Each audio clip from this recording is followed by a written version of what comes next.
Okay, man, are you ready to go? I'm ready to go. Now, come on, now crank this motherfucker up.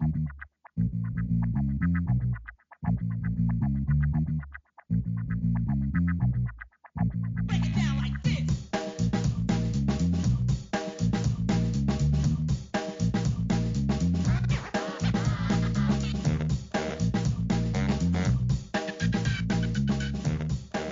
Hello, Internet.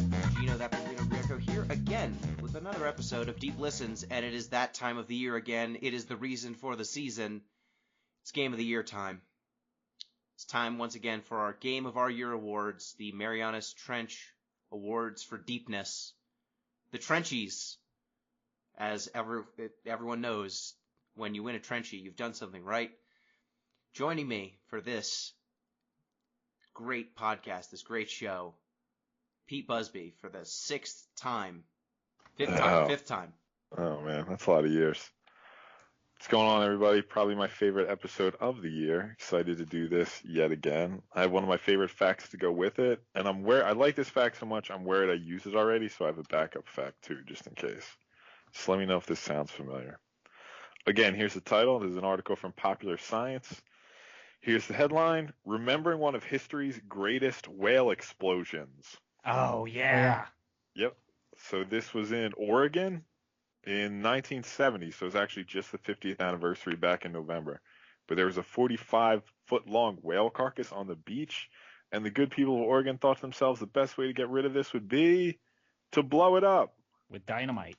Yeah, so they stuffed it full of dynamite, tried to blow up this whale, and just blubber flew everywhere. Some of the pieces were the size of cars. They could have killed people. Fortunately, they didn't. But for obvious reasons, this was the last time anybody ever tried to blow up a whale carcass on the beach. That we know of. True. That we've heard of. Correct. All the other whale explosions had no survivors. Just everybody disappeared along with the whale. Exactly. Joining us for the second time for Game of the Year. This is the first full year you've been a co-host. Welcome, M. Palladino. Hello. I think I came on at the very tail end of 2018, and I had played 2 games with you guys. So 2019 was the first full year, and now this year we're in it, just in the trenches, playing all the games. Some of them not as much as others. But most of them all the way through. Yes. We are also joined by one of my co-conspirators from the Final Fantasy podcast of this year, Chris ZombiePie Redacted. You know, you guys have you all have some nuance with your sicko jokes, but I don't. Why did the porn star agree to double penetration? Why do I let you on these shows? It increased her income. Thanks for stopping by, ZP. We'll see you next Hey, year. I've got something else. I've got a fucking food review, and I didn't clear it with Someone's trying to find out. This is a hickory smoked venison snack stick, beef added. It's a Slim Jim, but it is venison. I'd like to add a sudden entry to biggest disrespect of a player's time. Please do. The entry is just Chris. Go ahead. That other voice you hear is the other person who has joined me in this year's Final Fantasy podcast, which has earned him an entry into the Game of the Year. Welcome, Jeff Rude. This tastes like dirt. I agree. I'm tasting it too, and it is like dirt. Hi. Thank you for having me. I have played most of these, some of them more than others, and I have opinions about many of them.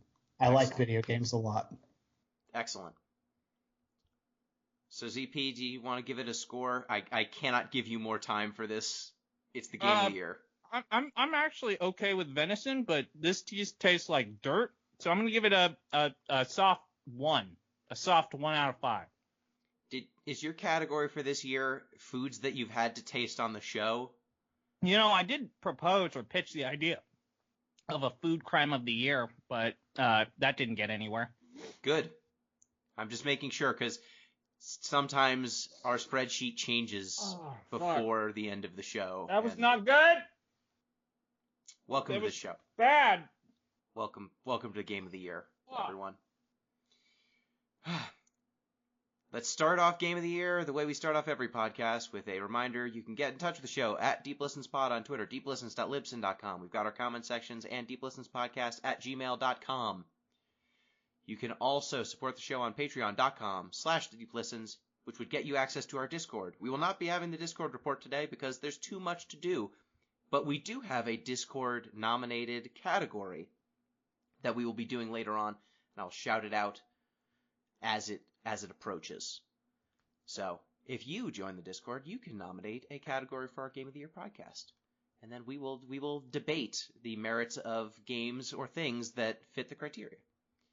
So without further ado, it is time to get into Game of the Year. And let's start with our first category, which as always is Game of the Year 2020.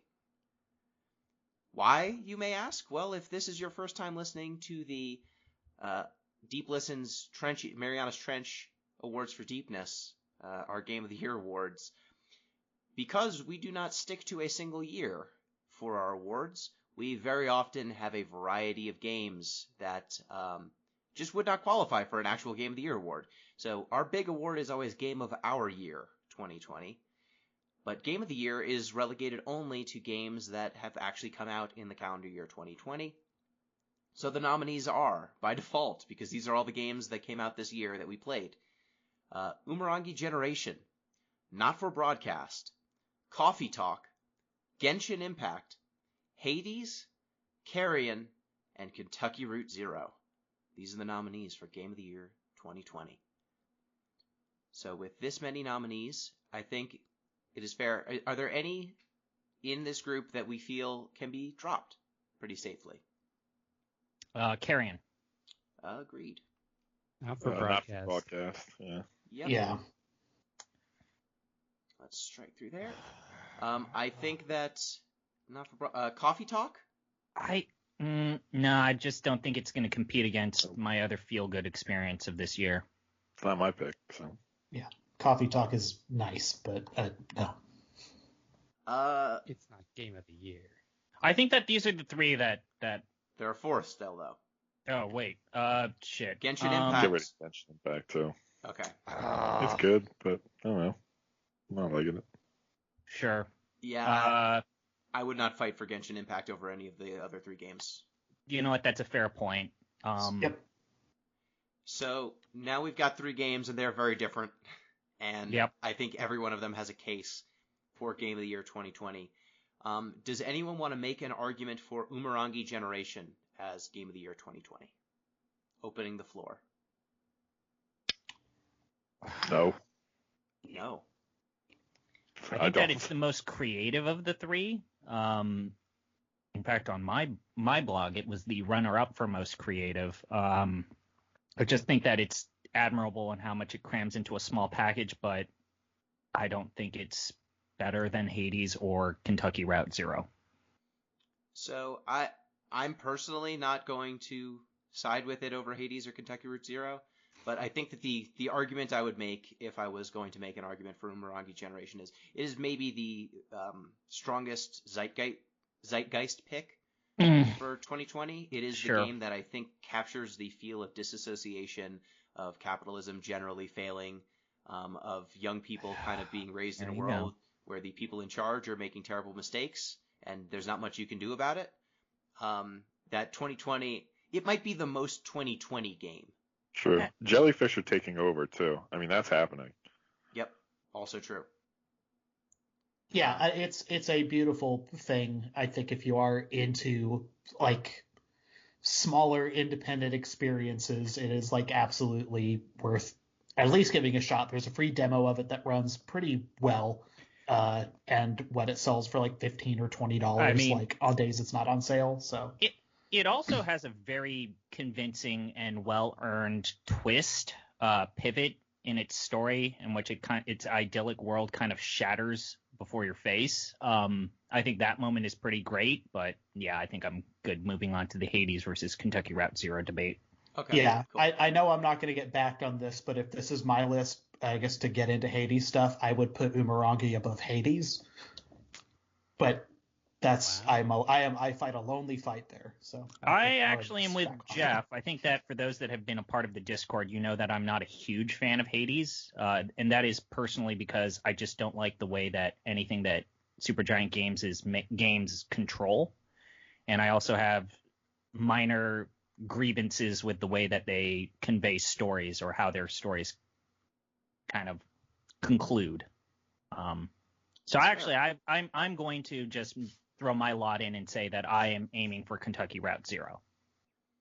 I am. So does anyone think Hades should be above Kentucky Route Zero? No, I mean Hades was maybe the best roguelite we've played, I would say, but Yeah, it's still a by a lot. roguelite. Like there's a lot of roguelites in the world. There aren't too many Kentucky Route Zeros out there. No, that's a perfect point, Pete. So I guess if we're all in agreement on Kentucky Route Zero being Game of the Year, and M, you haven't said anything, do you agree with that assessment? Yeah, I was leaning towards Kentucky Route Zero for Hades. I feel like Pete said it best. It's just once in a blue moon you get a game like Kentucky Route Zero, but there's a lot of Hades likes, so I'm okay with that. Okay. Then first off, Pete, do you want to make an argument for what actually separates Kentucky Route Zero? Because I think of all of us, you might have enjoyed the game the most and can probably articulate what made it so special the best. Sure. I mean, I was saving a lot of this for later categories, so Okay. it'll probably come up again in best twist and best soundtrack.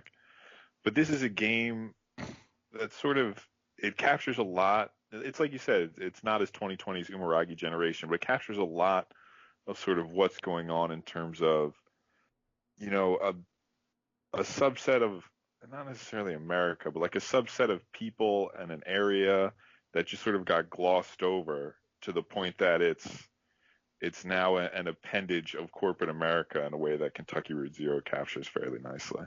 Yeah. Yeah. And the just Americana feel of that world, the surrealism, just casually thrown about in that setting, the musical interludes, the unexpected twists of the plot. It manages to capture a feel without replicating things directly, and I think it's a testament. It manages to feel simultaneously at home and foreign at all times, and it's something that not many games can accomplish. So if Kentucky Route Zero is our game of the year, do we actually want to have a argument between Umurangi Generation and Hades for second place? Is it worth dealing out a silver and a bronze medal? I guess we've done it in years past, for certain. Give them both second. It's fair. Yeah, look, We're gonna be here all night. I think my issues with Supergiant stuff are not entirely dissimilar from ZP's. I don't know, I find it all just kind of twee and doesn't really land with me, and their art's kind of weird, plasticky. But I can't sit here and be like it's bad or it's made poorly. Sure. There's an incredible amount of passion and attention that went into making Hades, and it's also just a product that is almost laser focused to make me not like it, beyond the fact that I think it plays well to an extent. To clarify where I stand, I think that I've said this on Giant Bomb multiple times, but I don't think I've said it on the podcast. My problem is I can only tolerate Supergiant Games making this warm, fuzzy, kind of fuzzy mittens and convenient bow tying end to games about sacrifice and, getting through the noise so many times before I think that they really need to push themselves and try something different. That's fair. So I think in that case, Game of the Year 2020 is Kentucky Route Zero. Although if I wanted to be an asshole, Gino, I could raise the question of if Kentucky Route Zero technically is a Game of the Year 2020 candidate. Game of the Year 2020 is Kentucky Route Zero, which was finished with Episode 5 in the year 2020. And also, the complete version of it was released on the Switch this year. And The runners-up are Umurangi Generation and Hades in no particular order. Best Comedy. The nominees are Final Fantasy V, Not for Broadcast, Octodad, Grim Fandango, Day of the Tentacle, West of Loathing, Night Trap, Dream Daddy, Chrono Cross, Divinity Dragon Commander, Control, and the palpable defeat in Gino's voice as he desperately tries to rein in ZP as he talks about random bullshit no one gives a shit about. That's not a game. That's specific. That's very serious. Who did this? As the editor of the podcast, I think that one is my pick. Do not cross it off. Good vote. Okay, well, let's start eliminating. I think we can get rid of Final Fantasy V. Final Fantasy V. It's pretty funny, but it's not a gut buster. Not for broadcast. The commercials are funny, not for broadcast, but but it's too muddled. Octodad, I think we already gave Surgeon Simulator the nod for best comedy last year, but I feel like Octodad is even a step below it. I think it's a step above. I disagree. I'm Octodad. Night Trap. Do we want to? This issue has come up before. Do you want to reward unintentional humor? I don't. I don't think it. Even if the humor is unintentional, I don't think the unintentional humor is funny enough to punch with some of these actual comedies. Yeah. Chrono Cross similarly. Yeah. Divinity Dragon Commander. Divinity Dragon Commander for sure.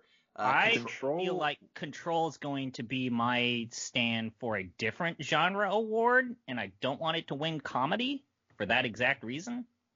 I feel like Control, the only thing Control would win for would be Threshold Kids. And I mean, the game's just too much other stuff. Yeah, but it has those puppets. Threshold Kids is pretty good, though. Yeah, they'll get their time later. Yeah. It's 9 minutes of the game, though. Well, I mean, there's all the interstitial text and all documents are it again. None of it's gut buster funny, but there's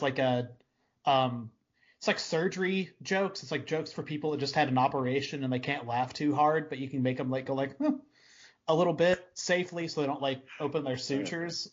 Control's littered with that kind of shit. May I submit for consideration Dynamite, the song from Control? That's pretty good. I'm okay with leaving it on, though I don't think it's gonna win. I don't think it's gonna win, but it is pretty funny. Yeah. Did you actually think West of Loathing was a strong candidate for best comedy? I do. Okay.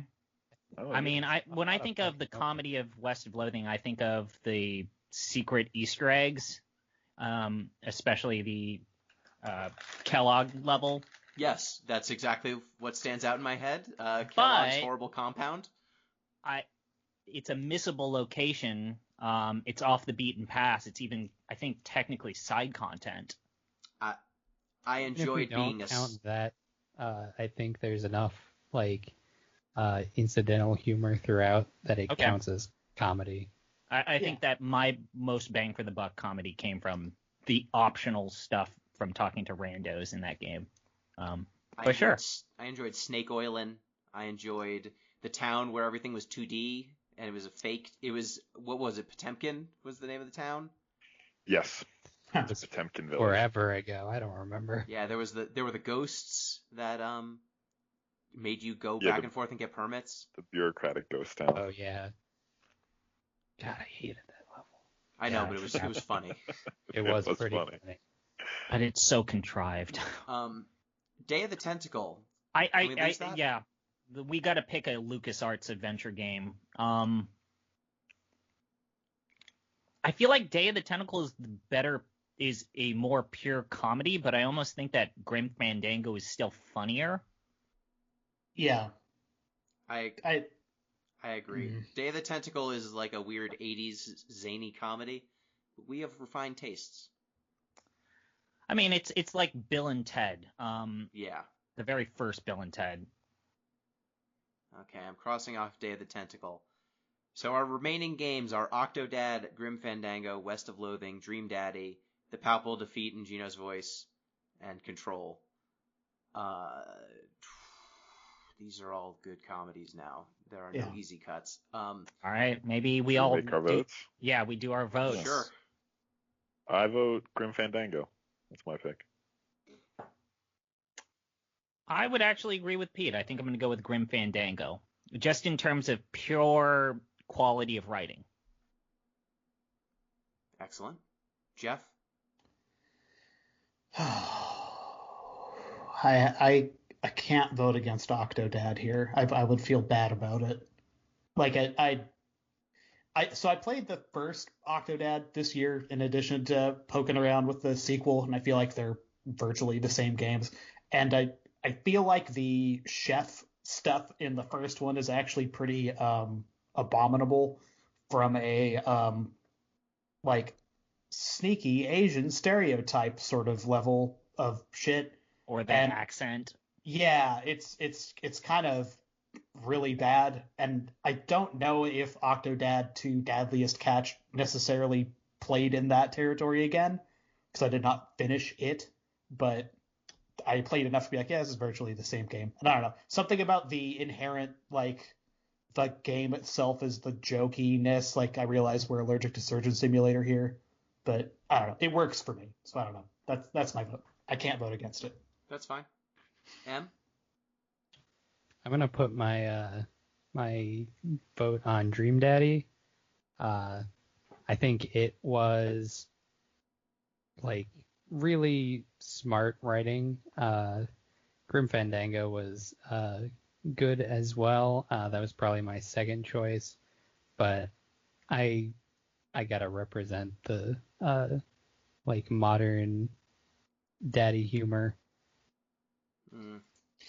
And for me, I think I'm going West of Loathing. I really enjoyed the jokes per minute. It's a high jokes per minute in West of Loathing.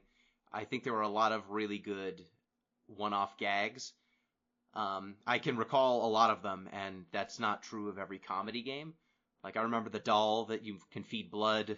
I remember Kellogg's Compound, the Clown Carnival, and we played that game a long time ago, and some of those jokes still make me chuckle. And also I think it's pretty replayable too, if you want to go in and see more jokes or different jokes. So let's go ahead and get rid of the games that received no votes. So The Palpable Defeat in My Voice. Sorry, you're not the best comedy of 2020. And Control. People liked you but did not love you as a comedy, apparently. So the remaining 4 games receiving a vote for Game of the Year, or Best Comedy of the Year, are Octodad, Grim Fandango, West of Loathing, and Dream Daddy. Would anyone be willing to move their vote to Grim Fandango, giving it a supermajority, or can someone be convinced off of their pet pick that only they have? I would cede Octodad to get Dream Daddy on here. Oh. Hell yeah. I think Dream Daddy is like it's yes. For every reason that you outlined, I think it's a charming, like, I don't know. I'm coming into my dadness. I don't know how else to say it, okay? It works for me. So yeah. Gino, that sort of leaves it to you then. We got 2 with 2 votes. Can I convince anyone to come with me on West of Loathing? 2 people. I only need 2 takers. You have to convince 2 people. That's a big ask. Do you remember when you mined for meat nuggets? Meat ore?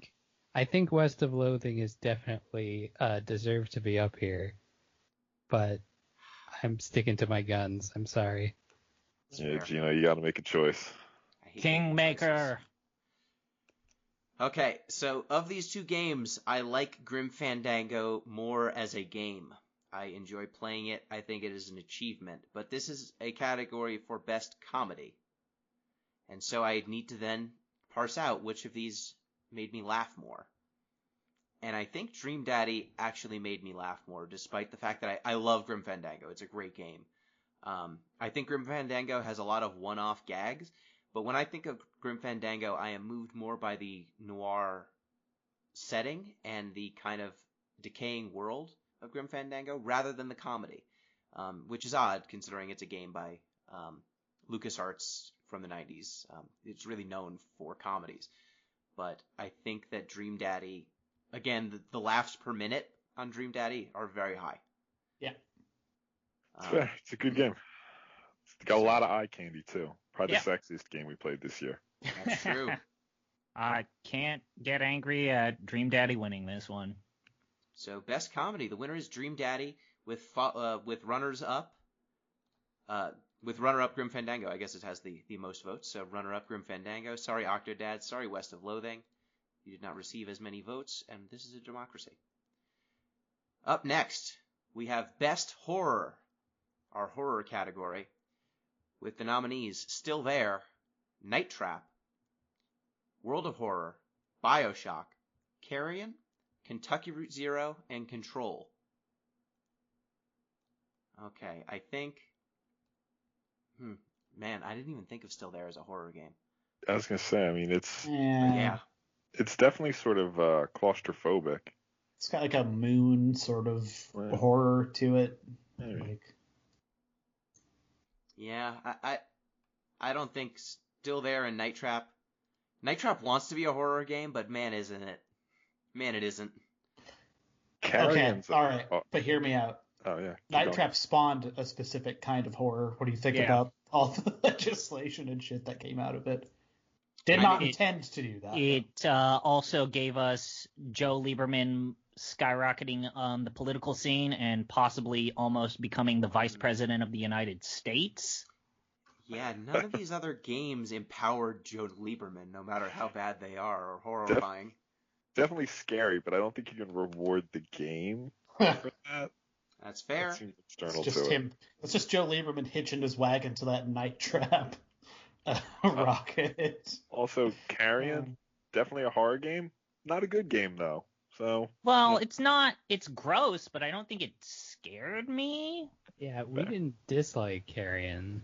Like, it's just icky. Yeah, it's just just gross. it's a little squeamish. All right, I'm gonna ask the communists on this podcast to pick one critique of existential capitalism and late game capitalism to go up against Control. I Just go up pick against one. Control. I don't. Control is not my best horror. No. I would pick World of Horror for mine, which not that much to do with capitalism, really. Okay. Yeah, I don't even how to put this. I didn't particularly enjoy World of Horror in the same way that roguelike, but in terms of atmosphere and being like the coolest fucking thing that you guys played all year, World of Horror is definitely that. So I don't know. Yeah, World of Horror has to be in contention here. I mean, it's horror's in the name. Yeah, like look, it's on brand. It's obvious. Yeah, so I think between these, Kentucky Route Zero is kind of an existential dread, and the moments when horror unfolds in Kentucky Route Zero, like, and for anyone, we haven't been especially spoiler heavy as of yet. It's game of the year. We're going to spoil everything, so watch out for that. But the moments where the skeletons show up in Kentucky Route Zero, and people just start getting, like, one of your characters disappears and starts, like, turning into a skeleton, that's pretty terrifying. And there's definitely some moody moments, like when you meet the ghost of, what's her name? The ghost at the very beginning of the game. You go to a house, she fixes your TV, and then... Oh, God. I forget She's a to. ghost. I know who you're talking about. Or, there's the old limb factory burning by the side of the road. There are the areas where you go and there's just sermons playing to empty pews. Like, there's a lot of unsettling imagery, but I don't think that it is as terrifying as BioShock or World of Horror for me. Yeah. I agree with you. Like, I don't know, my memory of BioShock, I didn't play BioShock this year, but I've played it in the past, and, like, there was a portion where I was playing that was just, like, I needed to go into a bathroom, and I just remember, like, sitting for a couple minutes being like, all right, I just need to get ready for whatever is in this bathroom, and it's just going to suck. Like, whatever is in there, I don't want to see, and I don't want to deal with, and this game's not going to move forward till I go into that bathroom. Like, that's that's good horror. Yeah. That plays. Yeah. So I remember actively being afraid of BioShock the first time I played it. Yeah. Agreed. watching it now and being like a video gamesman or whatever, it's like, oh, I see. Like you see the pieces. Like it's a 13-year-old game, but it's not completely ineffective. Yeah, it's got a good use of jump scares, good use of unsettling sound design to kind of tilt you a little bit. I still think the beginning of that game, introducing you to Rapture, with the spider lady shaking your bathysphere, some of those moments are still very effective. So if we've lost control through Route Zero, does anyone think Control is a best horror candidate? Yeah. Could someone make that case? Yeah. I really like SCP. Yeah, but It's as not simple as that. That's fair. That's fair. I just don't think Control is actually horrifying. It's not a horror game. I mean, it's got horror elements, but I was not ever really scared during Control. Okay. It's too much action to be horror, I think. You're too powerful. Yeah, exactly. You are pretty fucking powerful at that game. So we're down to World of Horror and BioShock. This is a tough one. So where's everyone feeling right now? Pete, starting with Pete. Oh God. This is tough. So I'll actually think I was gonna say World of Horror, but I think I am gonna go BioShock. I do think World of Horror is more pure horror, so to speak, but it never really scared me in the same way BioShock did. And maybe that's just a genre thing. That World of Horror was more like turn-based combat, but I mean that counts, you know? Sure, of course. M, where you sitting?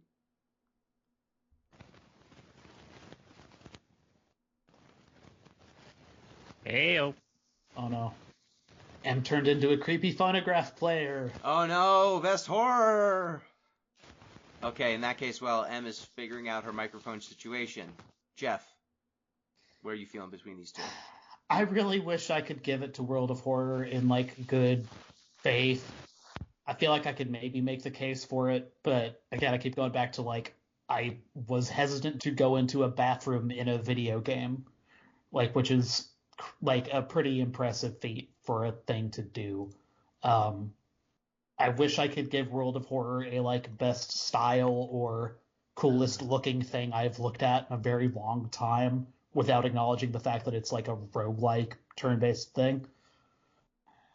Sure. But yeah, I was never actively frightened by anything in World of Horror. Which is it's just not that scary, frankly. Yeah, the art's kind of icky, but so is the art in Carrion. So yeah, but it's so cool. It's so awesome. Yep. Oh my god. Anyway, ZP. I once attended a panel hosted by the Cato Institute titled "How to Respond to Your Friends as They Play BioShock." Ah!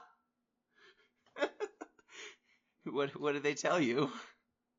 Now's your chance. The second panel was the politics of Game of Thrones and why it was mired in 8,000 years of economic stagnation. That's an actual thing. I actually think I found the panel that was called that one. And to be perfectly honest, I think I'd actually go with BioShock. I also want to say, ejecting yourselves with that first syringe, pretty fucked up. And then also, I think it's a scene that has been parodied multiple times as a, defining moment, a tone setter. But that first bathysphere scene, when you first enter Rapture, might well be one of the best shot and kind of edited horror scenes in, modern video games.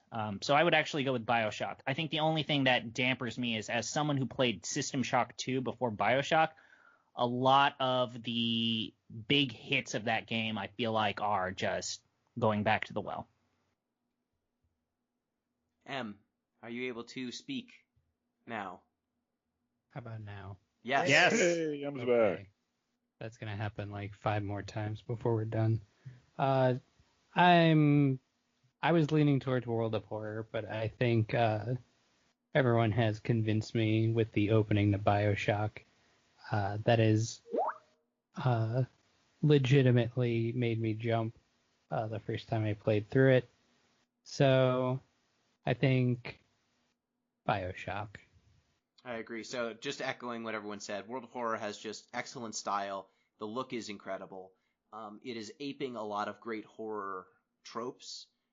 My problem is that the actual game that you're playing, because of its turn-based nature and its roguelike nature, it actually, I think, downgrades the horror aspects. If you see the same horror trope 20 times because that's how you have to play this game, because it's a run-based game, then it loses its effect. You can only pop someone's eye with a needle so many times and have it impact you. And unfortunately, I think that there are more moments where you're just looking at something that's vaguely inspired by Junji Ito than actually seeing unique, novel things that scare you. But Also, damn, that game's look. Yeah, We can it's demote it for H.P. Lovecraft's horrible racism too. So added bonus. and the Also name of fair. his dog. yeah. Worth noting, if you're subscribed to PC Game Pass, it's just like available to you. It's in like some sort of early access mode, but you can play it for $0, right? Well, the cost of the subscription that you've already paid for. So worth checking out, absolutely. And it's so goddamn cool. It almost made me want to play more of a roguelike, which is like a feat right now. Fair enough. So now, the winner for Best Horror is BioShock with runner-up World of Horror. Next up, we have Best Drama. The nominees are Still There, Kentucky Route Zero, What Remains of Edith Finch, Final Fantasy V, Chrono Cross, Grim Fandango, Divinity Dragon Commander, Hades, Umurangi Generation, and Control. I think we can lose Divinity. Sure. Yeah. Fuck you guys, but yeah, sure. I think I we can don't lose Final Fantasy V too. I also don't think Grim Fandango can be best drama and second best comedy. Well, I mean, the reason. All That right, look, time hey, shift. that's Okay, fine. so Yeah. let's talk about it. Grim Fandango after the time skip, I feel like is a completely different genre of tone.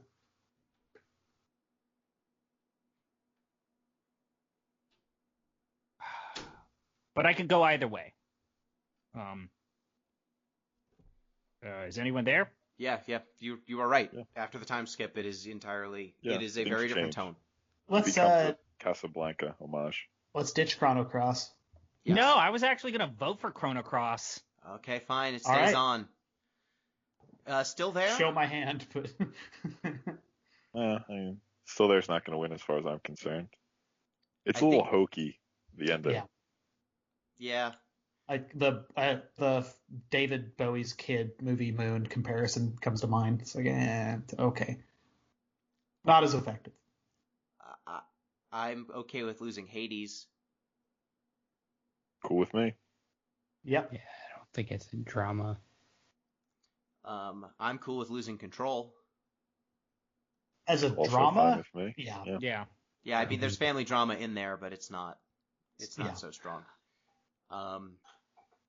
And now it's fighting time, I think. So where are people feeling? We've got Kentucky Route Zero, What Remains of Edith Finch, Chrono Cross, Grim Fandango, and Umurangi Generation. I need to hear the case for Chrono Cross because I've played a lot of Chrono Cross. You this played year. Chrono Cross. And What look, game packs as many pivots, twists, and turns as the final disc and act of Chrono Cross? Just dramatic, it's a goddamn work of art. This sounds slightly unreasonable. If Chrono Cross has to be on this list, then Final Fantasy 13-2 also belongs on the list because it also backloads all of its like quote unquote drama into the last like couple hours, and it also doesn't work. I just want to clarify something because I think there's been a misreading of this category. It says best drama, not most drama. That is what I was gonna say. Just because there's a lot of drama doesn't make it good. Just because Days of Our Lives has been running for 20 years doesn't mean that it's the best drama on television. Best Very popular melodrama in prison. goes to. That was a good deep pull, Gino. I used to watch that growing up. So can we go ahead and get rid of Chrono Cross? Because Fine. I don't Please. think it's gonna hang. And No. Man. if a boy turning into a cat and then being born Baby again, daughter clone, Gino. look, we've Your got dad- best twist. Is a god? it is comes a up later. computer? Is it? This is not the last we're going to hear of Chrono Cross, trust me. Yeah. But I don't think it can be the best anything. Wow. We'll see. I now I'm actually literally torn between what we have remaining. So Yeah. yeah, now it's tough. We've got Kentucky Route Zero, What Remains of Edith Finch, Grim Fandango, and Umurangi Generation. Can I make my vote? Yes. Yeah. So I'm gonna vote for Kentucky Route Zero. I remember one scene where they're talking to this woman who's basically a switchboard operator, and she's basically just saying, "Look, automation's coming for me. I'm gonna lose my job. I have no idea what I'm going to do." That's heartbreaking, and it's like the fourth saddest thing in the game. Like, there's just so much here in Kentucky Route Zero, and it gets the added bump of just being examples of things that happen everywhere all the time, every day, which just makes it all the sadder. Yeah, I mean, the scene in Kentucky Route Zero where you're in the underground sea, or underground lake, and you boat past a memorial for dead miners Mhm. that is made up entirely of their helmets that have floated down the river. Like, there's just so many powerful dramatic moments. When you go to the mine the first time, and the ghosts of the people who drowned in that mine start singing and moving along with you. I just think there was no game that had as many scenes that moved me as Kentucky Route Zero did. Hey, you lose one of your main characters. They're just ushered away, and it's just something that your party rolls with, because that's the world they live in, where tiny tragedies are happening all the time. So it's like Dragon Quest VII. Anyway, Is someone eating something? no, sorry, that is me fiddling with a thing in my desk. Sorry. Okay, no problem. All right, I'm just making sure ZP isn't trying to do another food bit. Hey, why you gotta don't shame me on your podcast? What did I 9 times just out of say on 10 the it's Discord? you. Stop with the kink shaming. Stop with putting me on blast. Here's me, former podcast editor, touching a crinkly thing during a podcast like a jackass. It's Good fine. job. It's fine. Um, So we've got two people saying Kentucky Route Zero. Does anyone have a strong feeling for one of these other games? Or does anyone want to cast the vote for Kentucky Route Zero, put it over the top? I was actually gonna vote for Umurangi Generation. That's fine. In part because I do find, for dramas, for me, I feel like that slow descent towards like that break of the world, that oh my god, this is not just some sort of weird Pokemon Snap derivative. This is actually you uncovering and exploring the world and finding out that there is a general conspiracy that's oppressing people and keeping them down. Like that moment when you realize that there's more to it than just mechanics was a truly special moment, and it was a slow, deliberate, really messed up moment, right? Which we'll talk about later. But I would throw my lot with Umurangi Generation, but it's like by a hair. I would also feel comfortable with Kentucky Route Zero. All right. M, what do you think? So I was gonna vote for What Remains of Edith Finch. That's also fair. That is another Yeah. strong contender. Lots of sad stuff. I keep going back to the cannery scene Right. where you're just chopping fish heads off, and I don't know, that one particular moment was a standout for me. In a game that was just full of dramatic vignettes. So I'm going to stick to that, see if you can convince me It's a good onto pick, too. Kentucky Route Zero. Good pick. That's another fair. Jeff, where are you sitting? Oh, I walk a real knife edge between Kentucky Route Zero and Umurangi. I'm not trying to like bait this out. I was hoping it would get taken care of before it got to me. Well, Like, if that's the knife edge you're on, we can safely get rid of Grim Fandango then. yeah. So I guess we've got that going for us. Yeah, I don't know. I grew up in like rural West Texas for many, many years, and then my extended family is all from Western Wisconsin, which is like a closing down fact. Like all of that, like the flyover parts of America stuff really punched for me specifically, and like people in my extended family who was like, oh, yeah, I can. This totally tracks in a way that's. And then Umaragi, like ZP was laying out, the like unfold, like I don't know, it's a very 2020 feeling game, like we've already discussed. So I could really flip a coin and go for either of those. If pushed, probably Umarangi, I think, just because I think some parts of Kentucky Route Zero do not land as well if you are not specifically from the United States of America. I'm not saying it's like entirely unique experiences. Like if you live in like interior Russia, your experiences may not be entirely dissimilar from Kentucky Route Zero. But Umarangi, I think, like is a little more universal in its messaging, I guess. I don't know. That's fair. There's a criticism of Kentucky Route Zero, I think, where you could just say it's just basically that John Boyce like 17776 the game, I guess. Right. And I like that thing too as a thing, but it's I don't know, it's kind of that but a game. I love it, but it is that. So I don't know. I'll Umarangi there. Gino. Sorry I chewed on that so much. No, it was a very good answer. Gino, a little side huddle for a sec. Just me and you talking here. Okay, I'll take off my headphones. Yep, nobody else listen. Okay, yeah.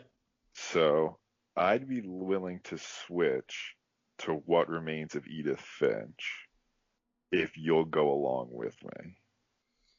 So since we're just talking here, I also would be willing to go to What Remains of Edith Finch. However, if M were listening and were willing to jump off of What Remains of Edith Finch and come to Kentucky Route Zero, I'm fine with either of these games winning. Or, I mean, I like all three of these games. It's sad that one of them has to win and the other ones can't.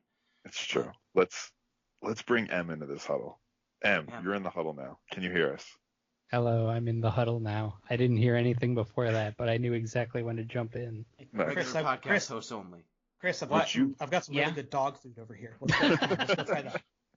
Would you be willing to switch? Who made it? I got some fancy feasts over here. To Kentucky Route Zero.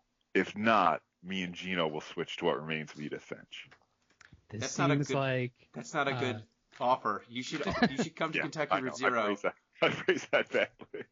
You should come to Kentucky Route Zero because it's got all of the things that you like, or a lot of the things that you like from What Remains of Edith Finch, but also it's got... Hey, Jeff, I just had my first venison burp and it didn't smell good. I love venison. I have to cut that out. Making work for him. Stop it. So I think Kentucky Route Zero has a lot of the same feel of decay, although instead of being familial, it's all of America. That is true. I was pretty close to Kentucky Route Zero for this category. I think I could jump over to you guys, but I do want What Remains of Edith Finch to have the recognition it deserves as well. It does. Okay, so I think in that case we have a bargain has been struck. Kentucky Route Zero gets 3 votes. Works for me. Excellent. I'm okay with this. We should tell the other guys. Hey, were you listening? Oh, no, that was a huddle. What? That was a huddle. How dare you? Oh, snap. It looks like there was a tie for second. Gosh darn it. Looks like the winner for Best Drama is Kentucky Route Zero, with runners-up What Remains of Edith Finch and Umarangi Generation. All 3 of those games are very good and very dramatic. You should play them. Next up, we have Best Action. Dramatic drama section. Yes. Up next, Best Action. A reminder, this is kind of the category for the game that we enjoy the act of playing it the most. It is the most action. The action of playing it is what we enjoy. The nominees are Hollow Knight, Bioshock, Genshin Impact, Hades, Carrion, XCOM Enemy Unknown, and Control. With your stipulation, I can cut half of these, I think. Yeah. Get rid of Carrion. Yep. Yeah. Genshin. Yeah, Genshin Impact. Get rid Hollow of Knight. XCOM. But Genshin's so medium at so many things. Yeah, and then you have to fucking put money into it after buying it. XCOM, like, the whole percentage stuff is so frustrating. I wish they fixed that shit. I don't think Hollow Knight stands in a world where you also have Hades. Does that make sense? I mean, I would not vote for Hollow Knight over Hades. Like, if we're going to have a roguelike, I would rather have Hades be the representative of that genre rather than Hollow Knight. I mean, there are different styles of game, but would anyone here vote for Hollow Knight? No. No. Okay. Okay. And we can get rid of it. We've got Bioshock, Hades, and Control left here. Okay, I actually would share the one thing that you could level against BioShock is how easy it is to cheese that game or mechanically break it. There's a reason why Ken Levine had to make BioShock Infinite a certain way so as that players couldn't just get away with shocking and using the wrench. So I actually think that the controls of BioShock and that kind of floaty, consoleized version of the first-person shooter experience is actually kind of the worst part of BioShock. So I am actually going to go with Control, probably one of the best controlling games I've played in a while. And it manages to merge level design in the action and the exploration part of the world. I agree with ZP's assessment of BioShock. I mean, the big daddies just get too easy by the end. Yeah. But for that reason, I'm actually going to vote for Hades. It's the best roguelite by far we've played, and roguelites are the most action-packed genre, so it wins, for me at least. I definitely agree with the BioShock critique. I think that it flows pretty well. It is very good for its era. Its gameplay used to be top of class. But even though Control has fewer powers, as we discussed in the Control podcast, I think that the powers that are there in Control play better. There's more depth to the limited skill set that you have in Control. And I think that just giving you these specific powers and how each of those powers change the way you perceive the world in a kind of Metroidvania style, I haven't seen that done since, honestly, Metroid Prime, in a way that felt this natural. Just gaining the ability to levitate, just completely changing the way that I viewed most of the platforming, and in a really naturalistic way, not in a way where there's a grapple point, I can't grapple to it yet, I can't wait to get the grapple gun, but just noticing windows and holes in the ceiling that I did not see before that now I can actually access. I think I would lean towards Control, but I think it's Control and Hades in some order. Yeah, same. Yeah, I don't know. And I don't know. I played Alan Wake this year in addition to playing about half of Control and then knowing basically what goes on the rest of that game. And it is such an oh my god improvement from Alan Wake to play that game. I did not particularly enjoy that game. So just in terms of being a massive step forward from a playing their games perspective, Control is pretty dang good. I agree that Control would beat Alan Wake if that was what it was up against, but Yeah. Unfortunately it's up against Hades. Yeah, it's a real tough row to hoe there for me. What do you have a strong opinion? I've been up in the air about this one. I would flip a coin if I had any coins nearby. I think I'm going to go with I was about to say Control, and then I thought about Hades again. I'm going to go with Control because I like throwing the things with telekinesis. And Feels pretty good. That's my only justification. When you knock shit around all those rooms and everything just moves around real good, and you're like, yeah. Or you get to the end of the game and you're able to pick up forklifts and just chuck it at people. Yeah. It's so good. The physics are very nice. I like when the bad guys die, they explode into rainbows. Yeah. Even though the bad guys are the worst part of the game. True. Yeah. Oh god, the bosses are such shit. Mr. Thomas I, fuck. Pete. The ashtray maze. Yes. Yeah. And look, the clock. The clocks. I love the clocks. I don't know. Maybe it's because I like 16-bit, 32-bit, however many bit animation better. I'm cool with Control winning. Hades is still my vote, though. Okay.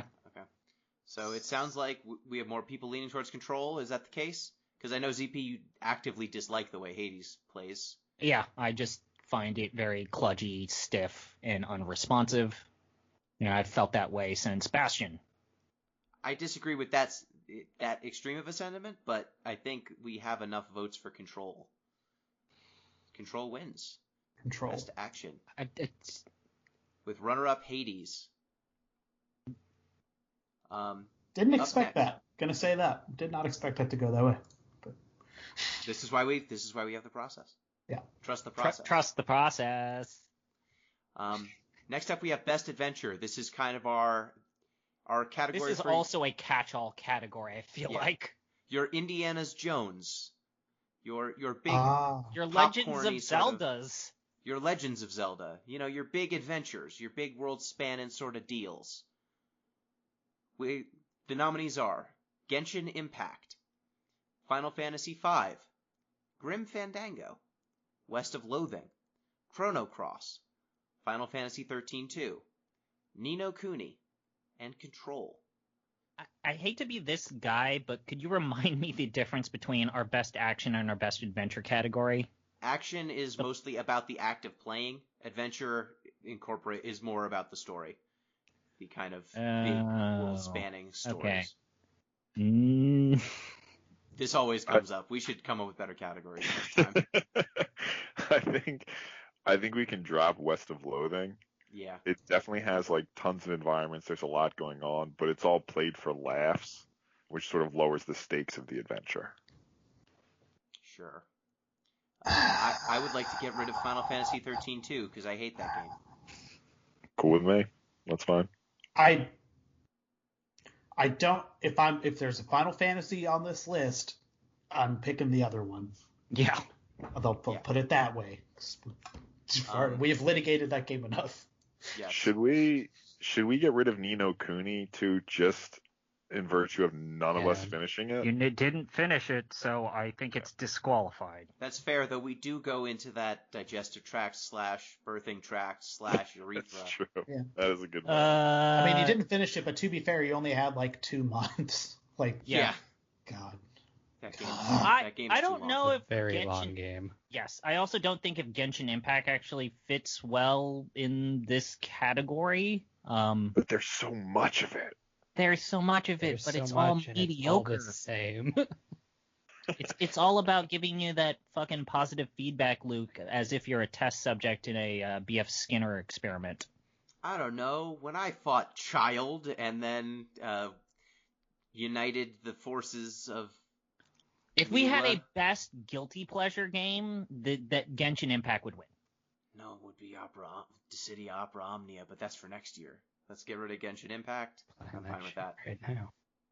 So, I don't think that I can conscience Chrono Cross and Final Fantasy V, both being late in this. But I mean, we're talking about evaluating the story worth. And Chrono Cross has a lot of story. Again, It's got the highest of highs and the lowest of lows all in one package, except that package is usually found at the last 25 minutes of it. Yeah.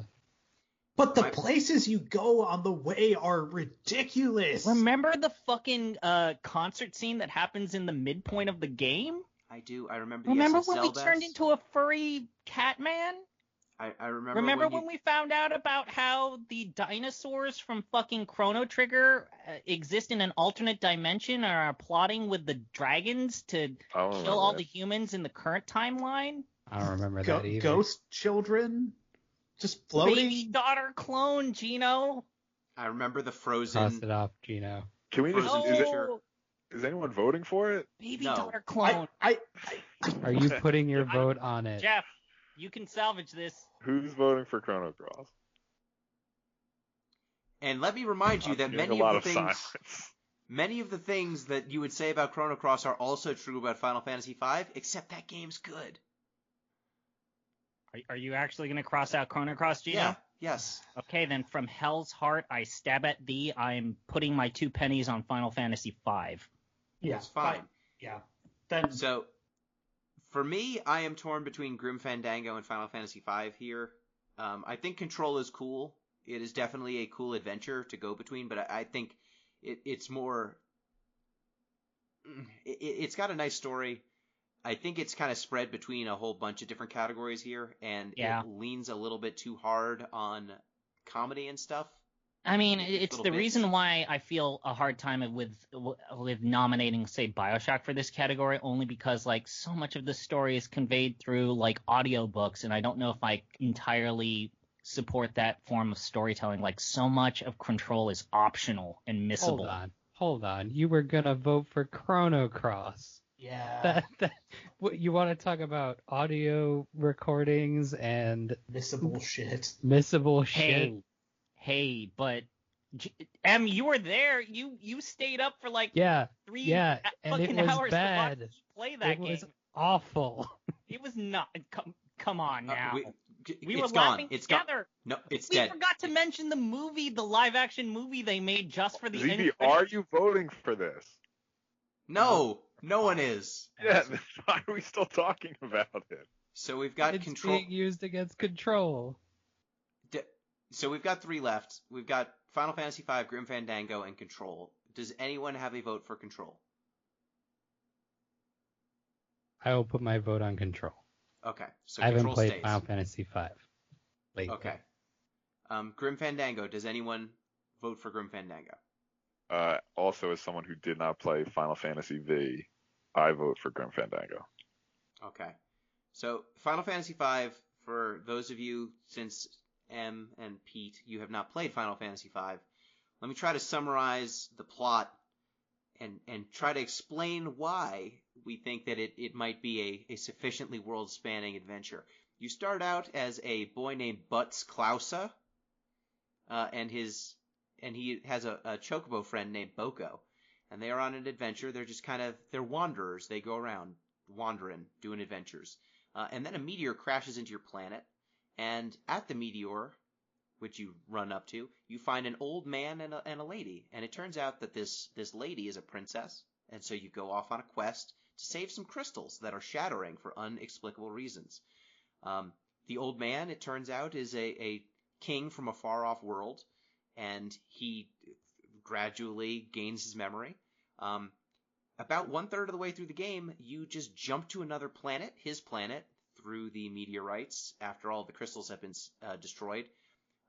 Once all the crystals are destroyed, it releases a evil sorcerer named X-Death, who's also a tree. Yeah, he's a living tree person. He's a tree. He's a tree man who had too many evil spirits sealed inside of him, and it made him evil. So you go to the other world where he has assumed control of that world. You fight Is it him. another world or an altered dimension? I feel like Gino, I will vote for Final Fantasy V just to get you to stop explaining it. I'd vote for Grim Fandango though. Oh, that's fine then. We're good. Yeah, I lean towards Grim Fandango. I think Grim Fandango's journey through these circles of hell, or I guess not circles of hell, the stages of the afterlife, I think is a better adventure for me. I think that it's really nicely wrapped up. There's not a lot of fat on it. It's just a really enjoyable game and a really enjoyable story from start to finish. And I think Control, the fact that you can get lost in it, literally, is a problem for me with the pacing in some spots. I also think that some of the gamification of Control to try and extend its runtime actively break up the pacing that I think holds together most great action stories is just great pacing. So I have trouble with that. And Final Fantasy V, I love Final Fantasy V, but I think I like Grim Fandango more. So I think we have 2 votes for Grim Fandango, 1 vote for Control, 2 votes for Final Fantasy V. M, you're the kingmaker. Yep. All right. I here my case for 5, and I can't believe I'm doing this because Final Fantasy VI is like in the other room and can probably hear me, but I think if you're interested in that series like at all, and you're interested in like the older, literally 2D games of that series, you could probably get away with only playing 5. And I say that as maybe like the biggest, dumbest, homerist Final Fantasy VI fan you've probably met. It's an incredibly good game. That is certainly true. Okay. I mean, every time I've tried to play Final Fantasy V, I get like, I don't know, 2 hours in, and then I'm like, I think I've seen it. And then I put it down. So it doesn't grab me right off the bat like Grim Fandango does. Yeah. It's a grower, and it's got systems that it expects stroke requires you to interact with to really get the most from it. But those, as someone who I understand is kind of a systems person, getting to grips with and learning how to abuse those systems like I think they intend you to is like a very deeply rewarding thing. And then there's a decent story along the way. It's not gonna like, melt your brain or anything, but it's okay. For compared to where the series has gone, it is practically Pulitzer worthy. So yeah, I mean, I would just say the thing that about 5 why I would say that it belongs this late in the category is that it's really an interesting story of kind of a passing of generations. At its foundation, and it's often regarded as kind of the funny, goofy game between the serious games of 4 and 6, but it has more heft to it than you'd think. But I don't think it has as much heft as Grim Fandango, and so that's where my vote goes. M? Well, you're wrong. No. Well, you go to hell. I'm just gonna remind you how much that story kind of meanders before that time skip. But the meandering is all like set up for the world after the time skip. I don't think it would be the same game if you were just dropped in like right at the time skip. And you have to see the innocent world to appreciate the corrupted world. Exactly. I don't know. I will play Final Fantasy V, and I will get back to you, probably on the Discord. But I think just by process of elimination, I'm going to have to go with Grim Fandango. I am sorry. Fair enough. So the winner. We should have put our vote on fucking Chrono Cross, Jeff, so as that we had a respectable JRPG as second place. Our winner for Best Adventure is Grim Fandango with the runner-up Final Fantasy V, or as Pete calls it, Final Fantasy V. Up next, we have Best Character. The nominees are Your Daughter, Amber, from Dream Daddy, Zagreus from Hades, The Octodad from Octodad, Neil from Coffee Talk, Paimon from Genshin Impact, Meche Kolomar from Grim Fandango, Glottis, also from Grim Fandango, Galoof from Final Fantasy V, Junebug from Kentucky Route Zero, Conway, also from Kentucky Route Zero, Andrew Ryan from Bioshock, Sander Cohen, also from Bioshock. Neil's on here twice. I'm getting rid of second Neil. Gilgamesh from Final Fantasy V, Freya from Coffee Talk, Skelly from Chrono Cross, Gorky from Still There, Edmund from Divinity Dragon Commander, Kid from Chrono Cross, Hope from Final Fantasy XIII-2, Sarah from Final Fantasy XIII-2, the Fairy Godmother from Ni no Kuni, Mr. Drippy from Ni no Kuni, Uncle Mr. Bones from Control, Dr. Darling from Control, and Ati from Control. We have a lot of bangers here. This is a tough category this year. So I think that when we have a loaded category like this, we each share who our number one and possibly our number two is, and then we go from there, because going one at a time for this long of a list is going to be painful. I support Yes, ZP. okay. This is a good decision. Okay, Pete. Who do you want to discuss? Yeah, so I'll give my top two then. My number one is Andrew Ryan. Sort of an easy pick, but I think he drives the entire BioShock story, and I think he's just an interesting guy. He sort of set up this whole underwater utopia, saw it turn on him, and he's like, I'm gonna basically get out while the getting's good. He was a god, really, of an entire society. Number two is Gorky. Gorky's the computer, right?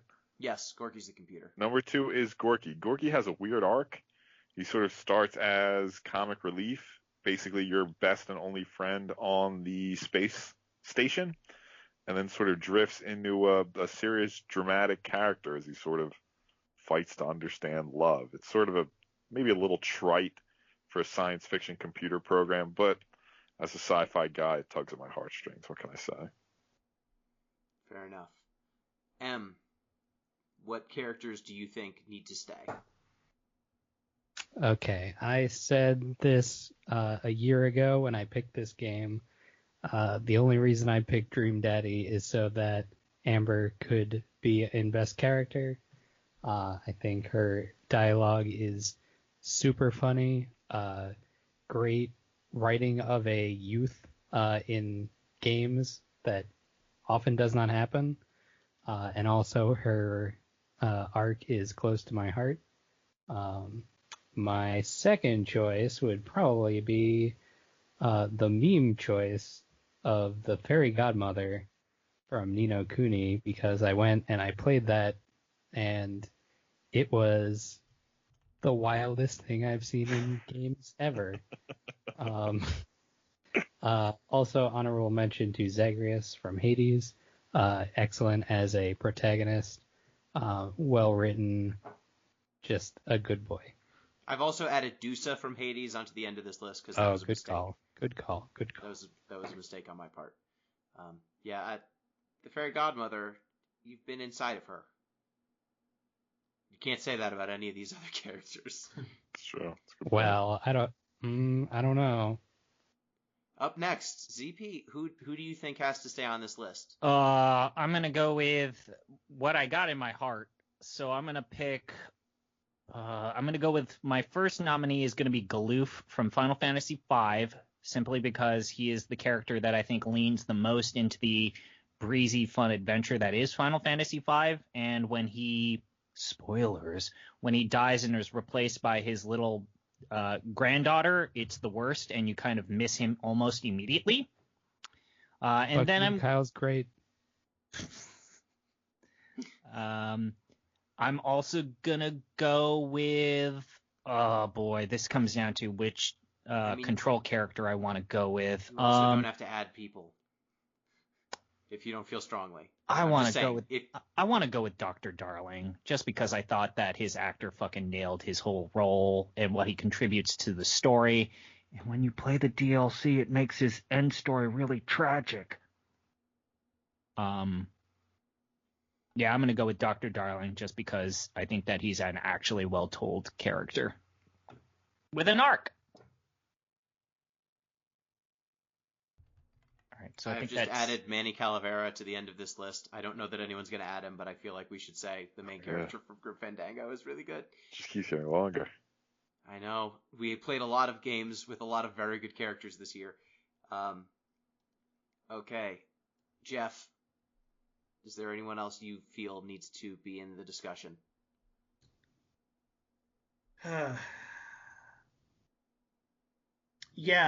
Okay. So, being strategic here, I feel like we should probably talk about Gilgamesh.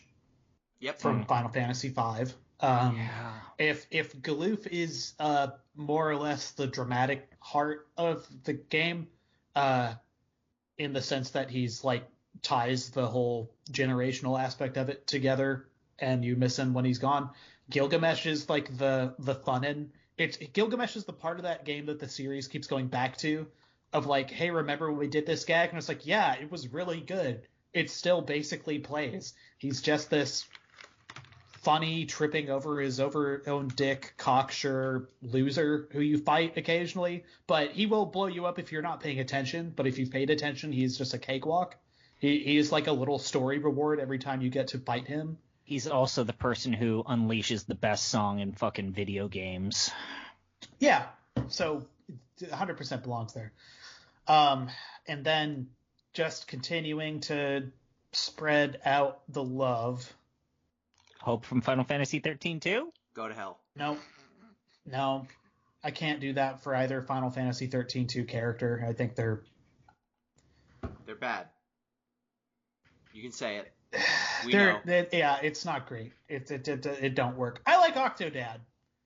Octodad, I think, represents a certain fun imposter syndrome problem that is common with the youths of today, people our age, like real disenfranchised people in their late 20s, early 30s, feeling like we're not good at nothing, hiding stuff, and also being high. So, like, best character, Octodad. Let's try it on. So for me, I think thankfully, a lot of the characters that I feel really strongly about have already been mentioned. I know you want to say Skelly. I'm not going to say Skelly. Though in your heart you want to say Skelly. Skelly is an interesting boy in that he's a clown skeleton who actually has a surprisingly touching story. He died while going to clown school, and so you bring his skull back to his grandma, and she touches the skull and is like, my grandson was a clown boy once. And it's like, it is your grandson. He died. But that's all he is, so no. He's that one scene and nothing more. I think that we've got, Manny. Manny's the biggest one, I would say. Manny Calavera is the one that we're missing, I think. Yeah. And maybe Zagreus?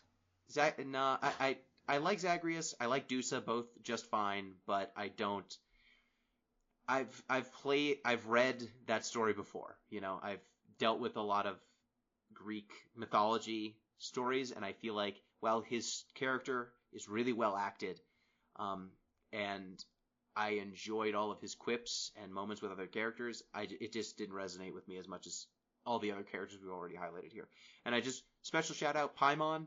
I hated you at first, and now I love you. Way to go, Genshin Impact people. Okay, so our remaining characters, after we have done the great culling, is Amber, your daughter Amber from Dream Daddy, the Octodad from Octodad, Galoof from Final Fantasy V, Andrew Ryan from Bioshock, Gilgamesh from Final Fantasy V, Gorky from Still There, the Fairy Godmother from Ni no Kuni, Dr. Darling for Control, and Manny Calavera for Grim Fandango. Just a shot in the dark this here. is a murder's row of a category. It's really tough. Just a shot in the dark here. The Fairy Godmother is probably the best level, but the character herself, there's not much there. That's fair. Is that fair? Yeah. Like, it's the most creative level I've maybe ever played. Also, maybe the most unsettling. But I don't know that. I don't know that the Fairy Godmother.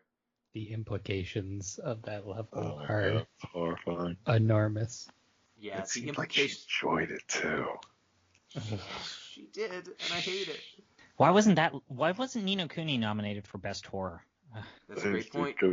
While we're like culling things, I'm willing to cede my picks, which I don't think are going to pick up the W. I would stand by Andrew Ryan. Andrew Ryan. All right. We can drop Gorky then. Okay. All right. So I don't have to make any changes then. I'd back up some time. Agreed. Final Fantasy V crew. We need to pick a horse that we're gonna bet on. Yeah. So Gilgamesh is a fun joke character who he does a lot of like third wall or fourth wall breaking. He was so goofy and funny that he's been featured in 5 or 6 more games after that. Yeah, they just keep flogging that one. Galoof is just good, good. Literally, the voice of reason, and even still able to like engage in levity. Yeah, consolidate around Galoof. Yeah. Yeah, I think Gilgamesh, while cool, he's mostly a gimmick. He doesn't actually have that much. I mean, it's fun when he joins your side. That's fun. You get that little battle. But I think that the Galoof fight scene where he dies is maybe one of the high points of the whole game. And I don't mean this. Don't take this. Let me finish the sentence all the way, okay, Gino? Galoof kind of has a Vivi aspect of just being able to ground the story of Final Fantasy world in the world that the characters are inhabiting. Sure. So, I think, Jeff?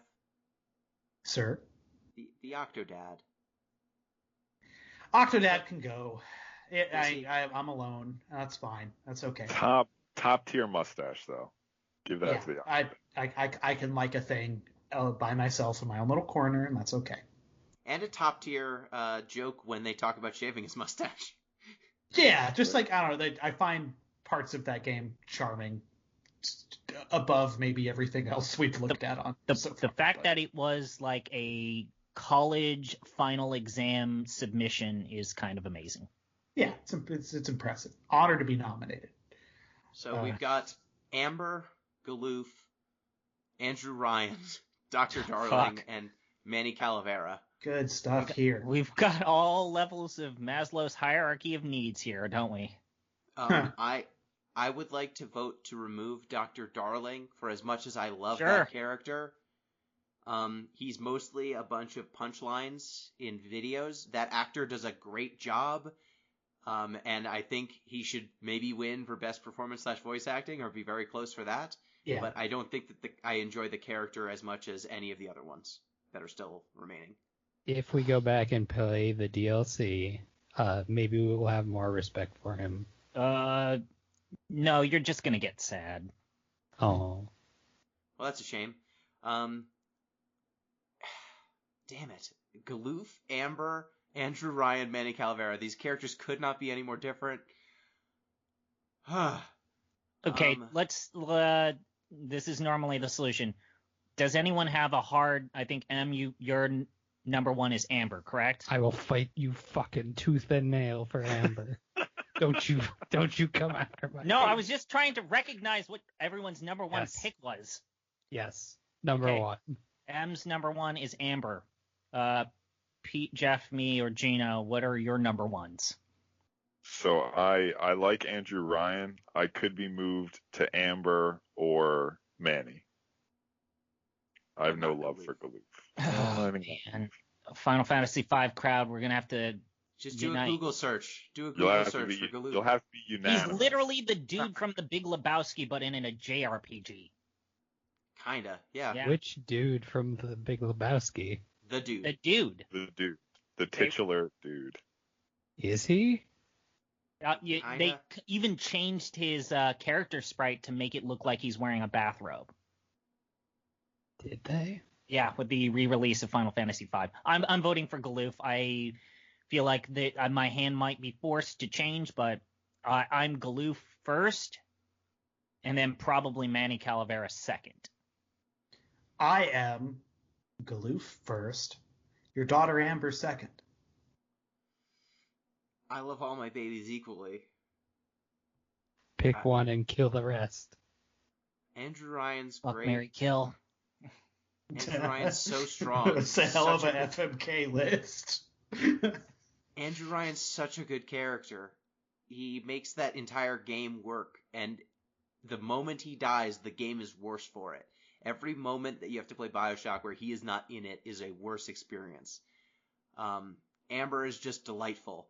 Galoof is, I think, the beating heart of Final Fantasy V, and that is a game I have much affection for. I really enjoy his arc from an amnesiac, like, doddering old man who's also somewhat lecherous occasionally to, oh, oops, I remember who I am. I'm the king of a damn planet.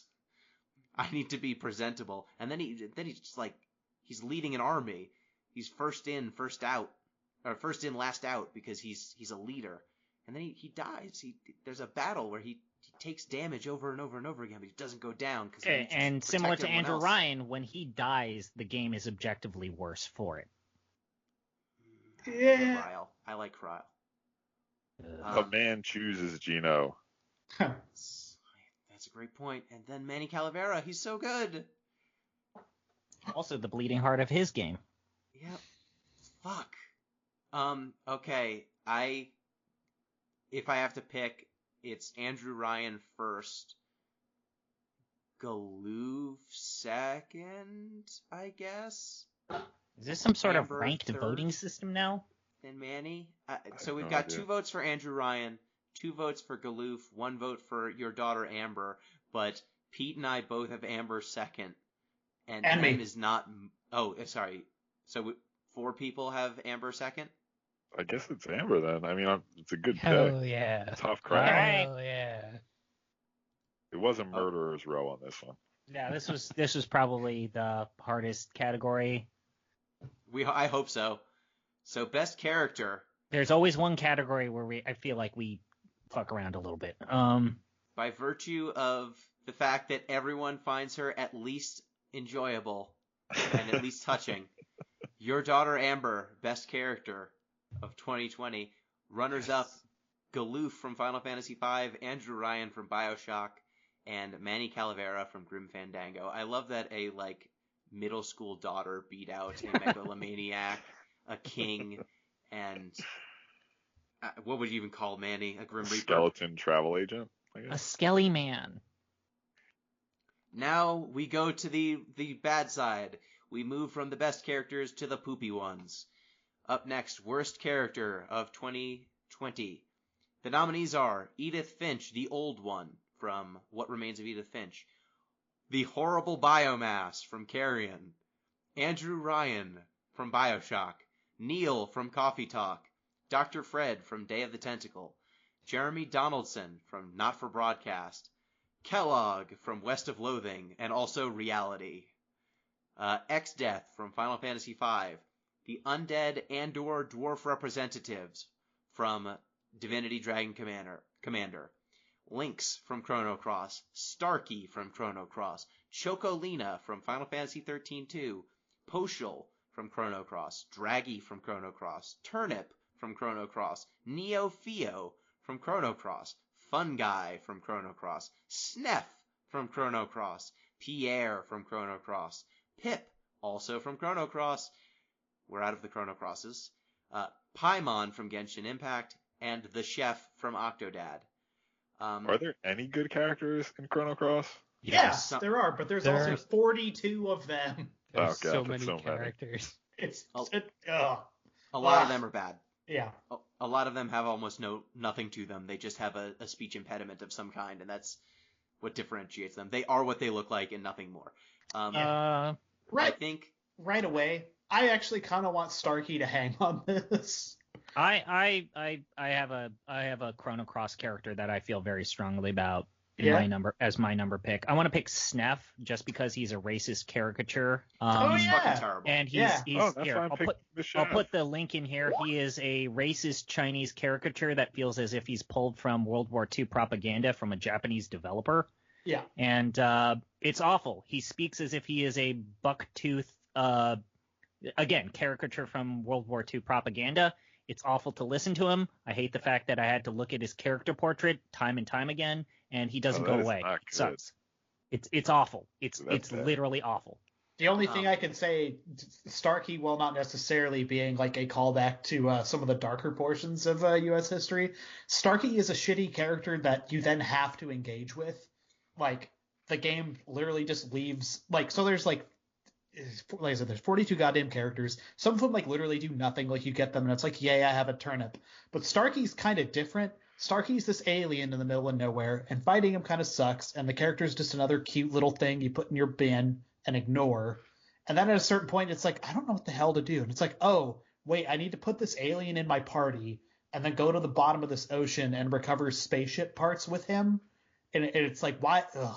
And then put an anti-gravity engine on the back of a wooden boat. Yeah. And then it flies. Then it flies. So, like, I don't know. That's not as bad as Sneff. No, Sneff is bad. I still don't like him. Let me set my flag. Chocolina. Sure.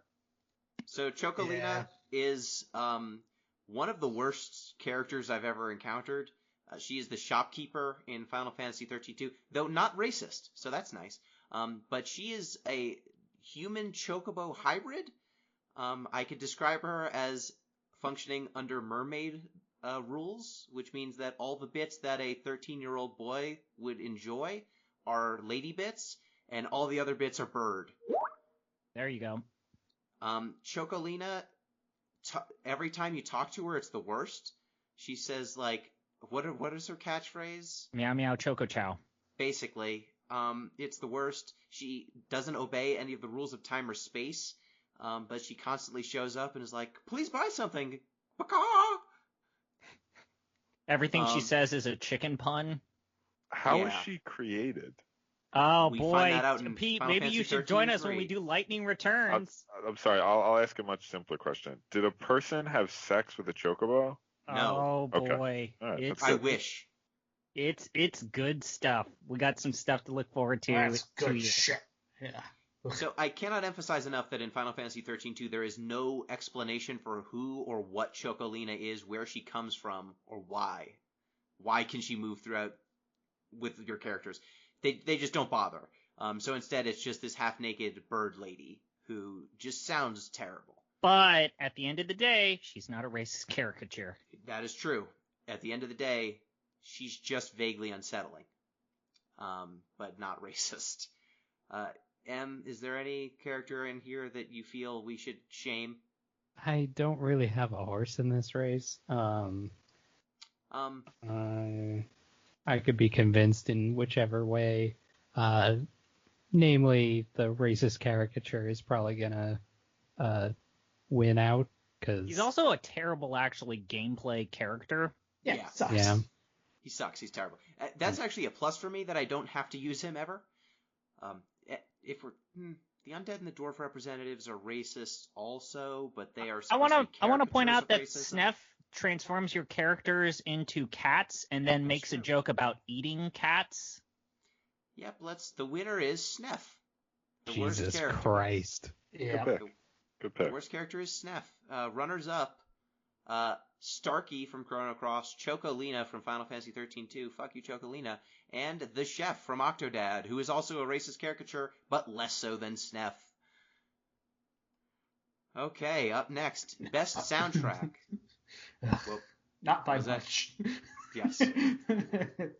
Up next, best soundtrack, we have Kentucky Route Zero, Final Fantasy V, Umurangi Generation, Chrono Cross, Grim Fandango, Bioshock, Hades, Dragon Commander, Final Fantasy 13-2, and Ni no Kuni. I would just like to say, can we get rid of Dragon Commander, 13-2, and Ni no Kuni? I like the works of. How were they in here? Dragon Commander's composer is someone I personally respect, but I don't think it's the horse that I'm going to bet on. Rest in peace, my friend. Yeah, so this is a Died tough of one. COVID this year. Oh, wow. R.I.P. Yeah, that's a shame. Actual R.I.P. Ni no Kuni, it's fine, but it just feels like yet another orchestral score for the most part. We kind of have one of the greatest video game soundtracks of all time on Yeah, this list. that's this year. the weird thing. We've been Chrono Cross. clowning on Chrono Cross for a lot, but literally Chrono Cross might be the single greatest soundtrack on the PlayStation 1, period. Yeah, I'm taking the knife from M and I'm picking it up and I'm saying Chrono Cross is my vote for this category, and I'm pointing it just at no one in particular. Strong plays for Chrono Cross. There's a reason why most people think of Chrono Cross as, oh, that's the video game that has that music I listen to when I need to relax or chill out. Yeah. Chrono Cross I have a it's hard. counterpoint. Yep. I've added another one. Control. That's a good thing to add. It has some great songs. I will say Control has 2 songs that I remember. Both of them are great. The rest of it I cannot tell you what it sounded like. But But those 2 songs are really good. Really I good think you choice can of say- those 2 songs. I think you can say a similar thing about Kentucky Route Zero. Like I don't remember. It does have the audio moments, but Yeah, it has overall, two. It has 2 really good songs. It has the one in the bar, where Oh man, I Junebug. forgot. Junebug, thank you. Where Junebug sings, and then it has a bluegrass band that plays at one point. Two very good songs, but two great songs a soundtrack do not make. The bluegrass band kind of follows you. There's actually like 3 or 4 different bluegrass songs in there, but I agree with the overall sentiment for sure. So Kentucky Route Zero, great. Like those songs are great. I think the atmosphere is great. But of these soundtracks, I still actively listen to FF5, Grim Fandango. Hades has good music too, and Chrono Cross. Like those are the ones that I've gone out of my way to listen to outside of playing the game. I've actually had Hades tracks pop up on my like Spotify, and I've just been bopping along, and then I realized, oh, this is from Hades. This is really good. Yeah, Hades is really good. BioShock, I think it's like great use of licensed music to set a tone, but it's mostly licensed music from the 20s, 30s, 40s. Does anyone feel strongly about BioShock needing to stay on? No. No, I think we got better contenders. Okay. Does anyone think that Umurangi Generation needs to stand on? I mean, it's really good, also. But No. no. It cannot hang with the stuff on here. I like it, like, to be clear. Like, I think it's actually, if I had not already taken my knife out for a thing that was on this list, it'd be something I'd talk about, but nah. Sorry. So, I think Chrono Cross is definitely winning because the 3 of us who played Chrono Cross all vote for Chrono Cross. Right? ZP? Yeah, I mean, it's by far, like, it's the best soundtrack of an entire console. Yeah. I think there's a case it's the best of its, like, whole... If you lump in N64, Saturn, PS1, sure, and ignore everything on PC, I guess... It probably also, still wins. What? I think we looked at it. It's like an insane amount of music. Like every single location has a different musical accompaniment. Yeah. And it's just an insane amount of music. And then also because there's like this dimensional shift, like every environment has 2 musical tracks. Yeah, and the change between the locations while maintaining the central melody, like the tonal shifts that they represent, are excellent. Like Chrono Cross it's an achievement. I recommend Em and Pete, if you have not listened to the Chrono Cross soundtrack, I do recommend checking it out.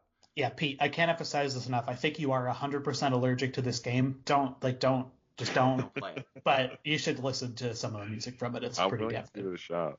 Yeah, but don't play the game. I'm not going to. Yeah, don't do it. I think we can comfortably leave FF5, Grim Fandango, and Hades as our honorable mentions / runners up. Yeah. Oh, hey, we're using a different color. Oh. No, that was an accident.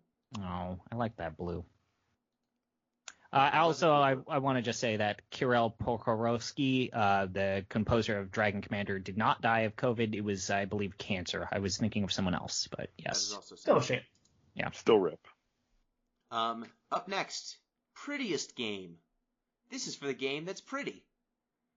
We've got our nominees: Kentucky Route Zero, Hollow Knight, What Remains of Edith Finch, Umurangi Generation, Grim Fandango, BioShock, Hades, Chrono Cross, Final Fantasy 13-2, Control, and Dream Daddy. I'm going to cross off Final Fantasy 13-2. Can I sneak on World of Horror here? Yes, you can. Sure. I was also going to add World of Horror. Whatever you want. Good catch. I just love that little part of Gino's soul whenever he has to say Final Fantasy 13-2. And then I cross off the list and I feel better. I'm okay. Is anyone okay with me crossing off Hollow Knight? Go for it. That game's good. It looks really good, but again, this is a tough category. I just kind of realized that we're going to end up having the 3D versus 2D debate, as we usually do every single time the prettiest game category comes up. I mean, we might. We'll see. Umurangi Generation is really evocative. Yeah. Shit. There's no easy cuts here. Maybe What Remains of Edith? No. No. I guess we can go with what do people feel stands out. What are they going to the bat for? Oh boy. Are we? So we're like thumbs up or thumbs down on a thing. So we're saying what do we want to personally go to bat for here? Okay. I would go to bat for Umaragi Generation. That'd be mine. Okay. And it doesn't have to just be one. If you're torn between multiple, Okay. like feel free to say two. But I will say Dream Daddy has the prettiest people, but I think Umaragi Generation is a prettier game. fair. M. From a technical standpoint, I think Control is very nice. I would go to bat for Control. I would also go to bat for Kentucky Route Zero, just for everything about it. It's Yeah. the award for everything goes to Kentucky Route Zero for its everything.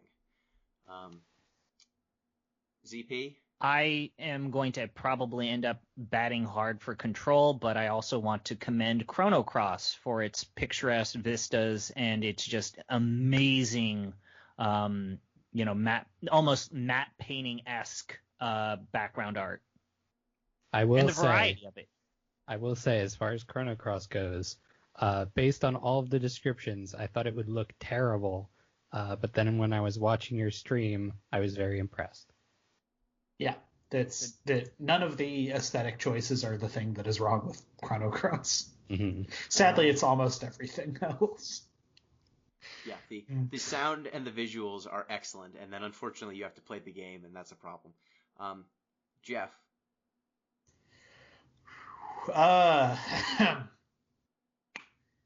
I'm like a Umarangi and World of Horror are the things I like here. Edith Finch is like a technically really impressive looking game, but I think that's worth pointing out. But I don't know. Give me style. And yeah, World of Horror, Umarangi style games. I really like how Hades looks. I still like the Supergiant art style. Does it for you? It does. And man, Grim Fandango looks good too. And Bioshock, man, that looks good too. But I've got to make cuts here. So I will point out we were playing the remastered version of both of those games. Yes. Does that affect our judgment on? No. Okay. We judge what we played. Fair. Grim Fandango and Bioshock, both. I mean, it's the art design that makes those look good. It's not necessarily that they up-resed a couple of things. Like, the up-resed Manny Calavera model's not the thing. It's the pre-rendered backgrounds. Yeah, that didn't stop Gino from nominating Final Fantasy IX, even though we played the remake of that, like, many years ago. And it won. So, Did it win Prettiest? Finch? No, not at all. What remains of Edith Finch, I think that game's super beautiful, a lot of great levels, but I think the moments of Edith Finch that jump out to me the most are some of the moments where the game becomes supernatural, or kind of magical realism. And those moments, I feel Control does better. Yeah. I really enjoy like the moment where you see the TV and the TV flies away and the world distorts around it.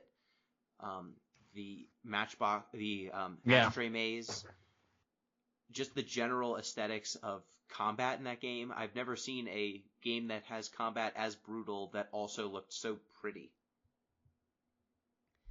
I think if I had to pick, I'm throwing my weight behind Control. What are we thinking here? World of Horror looks, these all look really good. I'm willing to change my vote from Chrono Cross to Control. I think that also level design is something we sometimes don't really talk about, but I think that Control's level design, the way that it uses optical illusions, the way that it crafts these environments to be in service of its mechanics and also in service of its storytelling is just completely and totally admirable. So I'm willing to go from Chrono Cross to Control. Okay, then we have a winner then, right? We have 3 people who say Control, at least? Yes. Jeff, did you say Control? Who was the third? I was. Oh, Yeah. sorry. Yeah. Okay. I backed Control first. I will accept it. It did ray tracing for lighting. It's true. It Yeah, did do ray tracing, and I'm a big fan of that now that I know what it is. We've learned. You'll see in the episode. It looks pretty cool when it's on. I sure can't run it, but Yeah, what a neat thing. Yep. Yeah, and Umurangi Generation, I mean, some of the visuals in that game, the end of the world visuals are completely striking as well. Oh man, this next category. Yeah, so the winner of Prettiest game is Control, with runners-up Kentucky Route Zero, Umurangi Generation, Hades, Chrono Cross, and World of Horror. Tough category. Up next, Best Performance / Voice Acting. We have Hades, Grim Fandango, Bioshock, Divinity Dragon Commander, Night Trap, What Remains of Edith Finch, Final Fantasy XIII 2, Ni no Kuni, and Control. And I will remove Final Fantasy XIII 2. And I will remove Ni no Kuni. Yeah. And I will remove Night Trap. Though they did get professional actors to do that. Sure. Good for them. You can probably and I will. Divinity It looked like Dragon. everyone was having fun making Night Trap. Say that. Yes. Wow, that's what the article said, is that they just really loved working on that game. Eh. And I've also removed Divinity Dragon Commander. I'll take it. So, best performance. This is another tough one now, and we're between many of the same games from the last category. God. Fuck. So. Well, the internet's still super horny about Hades, so maybe we listen to the internet on that one? I mean, it's not really like a voice acting that I like Hades for.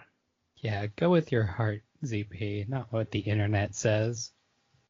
When has the internet ever been right about anything? Okay. Great point. I really love those live action cutscenes in Control. You're right. Right, though?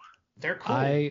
I was going to vote against Control, actually, because I did not think the actual acting was very good, but then I remembered those cutscenes, and now I'm still Remember torn. those fucking puppets? Remember the puppets? I don't know if the puppets are a benefit in this instance.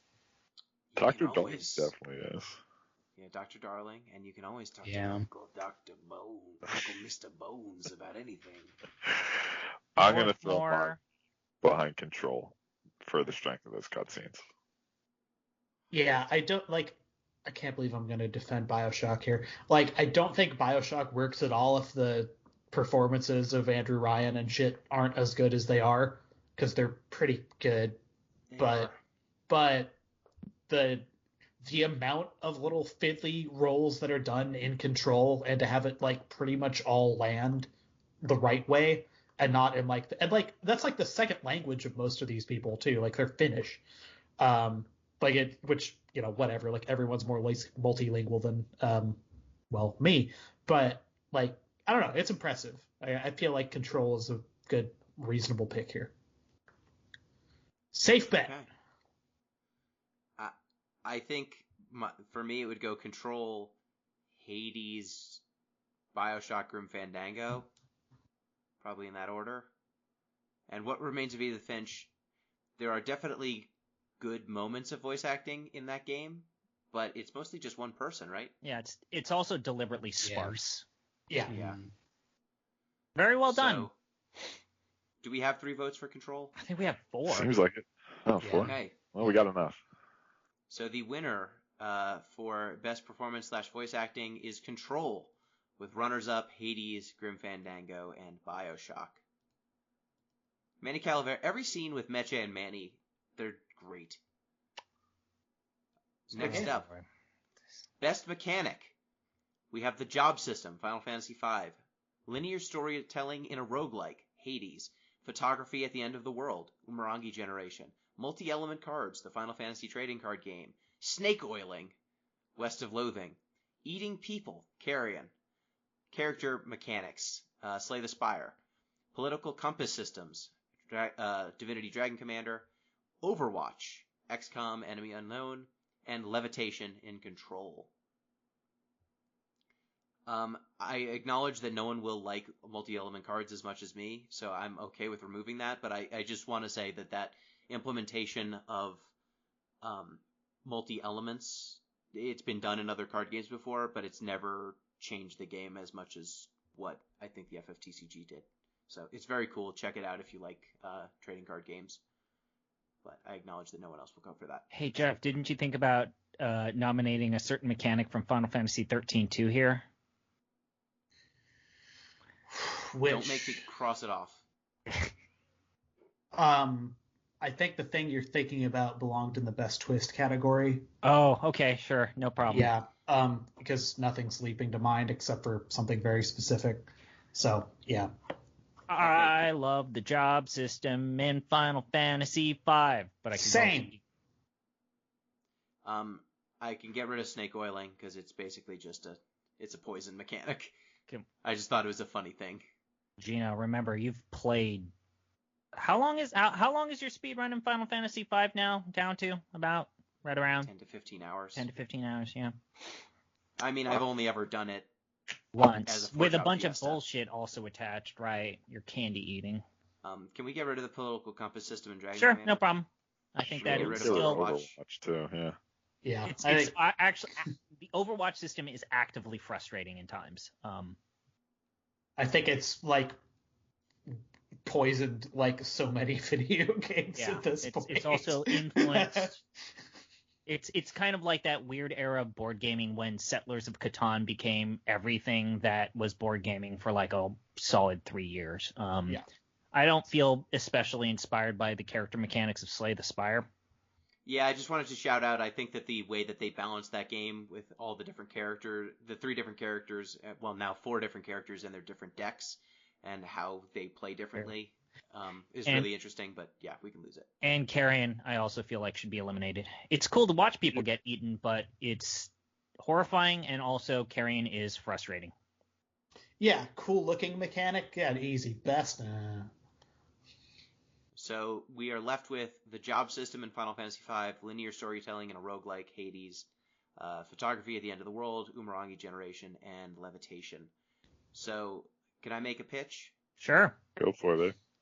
I think that Umurangi generation took what was a very straightforward photography mechanic a la Pokemon Snap and reapplied it in a different context, and in doing so made it feel entirely different.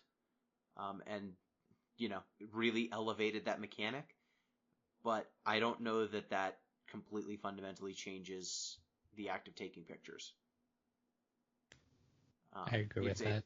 It's a great deployment of a mechanic, but I don't know that it's as groundbreaking as the job system in FF5 or linear storytelling in a roguelike, and the way that levitation works in Control and how it changes that game. I mean, honestly, I would have photography in Umurangi over levitation and Control, but I think I'm showing my hand. I like the job system and the linear storytelling in Hades, probably the most of these. Yeah, Gino, I think that's a good distinction you draw. And I'm going to make a bit of a surprise pick, I think, and I'm actually going to go for the job system too, for a game I've never played, and despite my well-documented disdain for the Final Fantasy series. Except for Tactics. Tactics is baller. It might be a future topic for the next year, Pete. Maybe you can join us. We'll see. Threaten him. I wait. Yeah, didn't Pete actually watch you play your Final Fantasy V marathon run that one year? No, it was Billy. Oh, right. It's good. I don't remember. But it is so like the job system in 5, it's the best the job system ever was, I think. It gives you a lot of freedom. You can hybridize the different jobs and how they play. And there are just a lot of really weird jobs in that game that play really uniquely and feel like little micro games unto themselves. Yeah, it's impressive that they had to account for like the kind of wild amount of things you could do in that game and have it still eventually get you to any win state. And there's like it's not like a multiple ending, like, you just fucked up, too bad, we'll show you something. It's like, no, you can get to the end doing some really preposterous shit in that game. I guess I've beaten that game with a Geomancer or a White Mage, whatever the mystical swordsman, and I think a Dragoon. Mystic it was Knight, it was Dragoon. bad. Yeah, I guess the one thing against it is the fact that it breaks the game sideways, but that's also the reason why I love it. Yeah, that's why it's fun. It's clear that they intended you to do that at a certain point. It's like, oh, okay, this is supposed to be like crazy. The game's supposed to be fun. Like I beat the last boss with 4 mimes and a summon, or 3 mimes and a summoner, and it was the cheesiest, dumbest nonsense ever, and I laughed all my way to the end. Yeah, just blow his ass up. It's unbelievable. All right, so best mechanic, we've got the job system in Final Fantasy V. I think we have enough votes, right? Me, Jeff. I think that we had a solid second with linear storytelling with Hades, though. Yeah, that was going to be my pick. Yeah. Yeah, it's so good. Like, they took a mechanic that, honestly, I've never seen someone pull it off so well. Usually, roguelikes just forego storytelling instead of trying to do it this way. The fact that you can do hundreds of runs in that game and still not see dialogue repeat is, it's a testament to the writing. Yeah. And also, it had the single best joke I think we saw this year, where Hades just burns his cloak every single time. And you find out he just has a closet full of the exact same cloak. Great joke. That is a great joke. Up next, we have biggest disrespect of the player's time. The nominees are Final Fantasy XI, Chrono Cross, Genshin Impact, Chrono Cross the second time. That one's on purpose. Terraria, Final Fantasy 13-2, Ni no Kuni, and Chris. Aw. I really want to give myself an award, but I don't know if I can compete against Final Fantasy XI. Yeah, dude. Ooh. Do we want to tell Pete about? I mean, even M joined us in this horrible blood-packed playing Final Fantasy XI for a month. Before we take the knives out and murder Final Fantasy XI too hard, I just want to say there are still a lot of people who have fond memories of that and are still playing it and are enjoying it, and more power to you. It's been a hard year. I have fun. Make your own decisions with how you spend your time. That's great. This is our experience. This is what we had. Every part of that was not good, except Play Online, which kicks ass. Oh, yes, God. That's true. That music's so good. It's amazing. We should go back to the music and add Play Online. Oh, shit. To we that. forgot to add Play Online's music. Honestly, just patch that in as a runner-up. It's really good. Play Online. So Play you Online. need to log in at least 3 times to get to the opening screen of Final Fantasy XI. It's Steam, Square Enix, Play Online, then Game. Yeah. So 4? It's the wildest shit. I mean, and everything that the menu systems, the macros, the class system, everything in that game sucked, and it took forever to complete even the most basic tasks. Like, everything in the world is designed to murder you. You buy that game on Steam, and it gives you for free a hat that lets you run 15% faster, which A, is actually almost imperative. You need to get that thing. And B, is the worst process in the universe just to get the fucking hat. It involves multiple web clients passing tokens back and forth from the I can't even begin to list the number of emails that I had to redeem a code to make a part of my purchase work with my fucking version of the game. Em, you were going to say something. Please have your stab. Please. My go-to was the in order to complete quests where you have to give items to characters, you need to go through the menu system to a trade menu, which is not on the first screen of the menu, by the way. No. You then have to find the item in your inventory, pick out how many to send over, and then the NPC will tell you, I don't want that right now, or something. And then you got to find where you actually have to give it to them. And it's the worst ever. And I know it was a product of its time, but goddamn. It lives in a world game with a controller. Yeah, it lives in a world where Final Fantasy XIV exists. Yeah. Yes. You know what I do in Final Fantasy XIV to turn in a quest? I talk to the thing that gave me the quest, and then it takes the shit out of my inventory.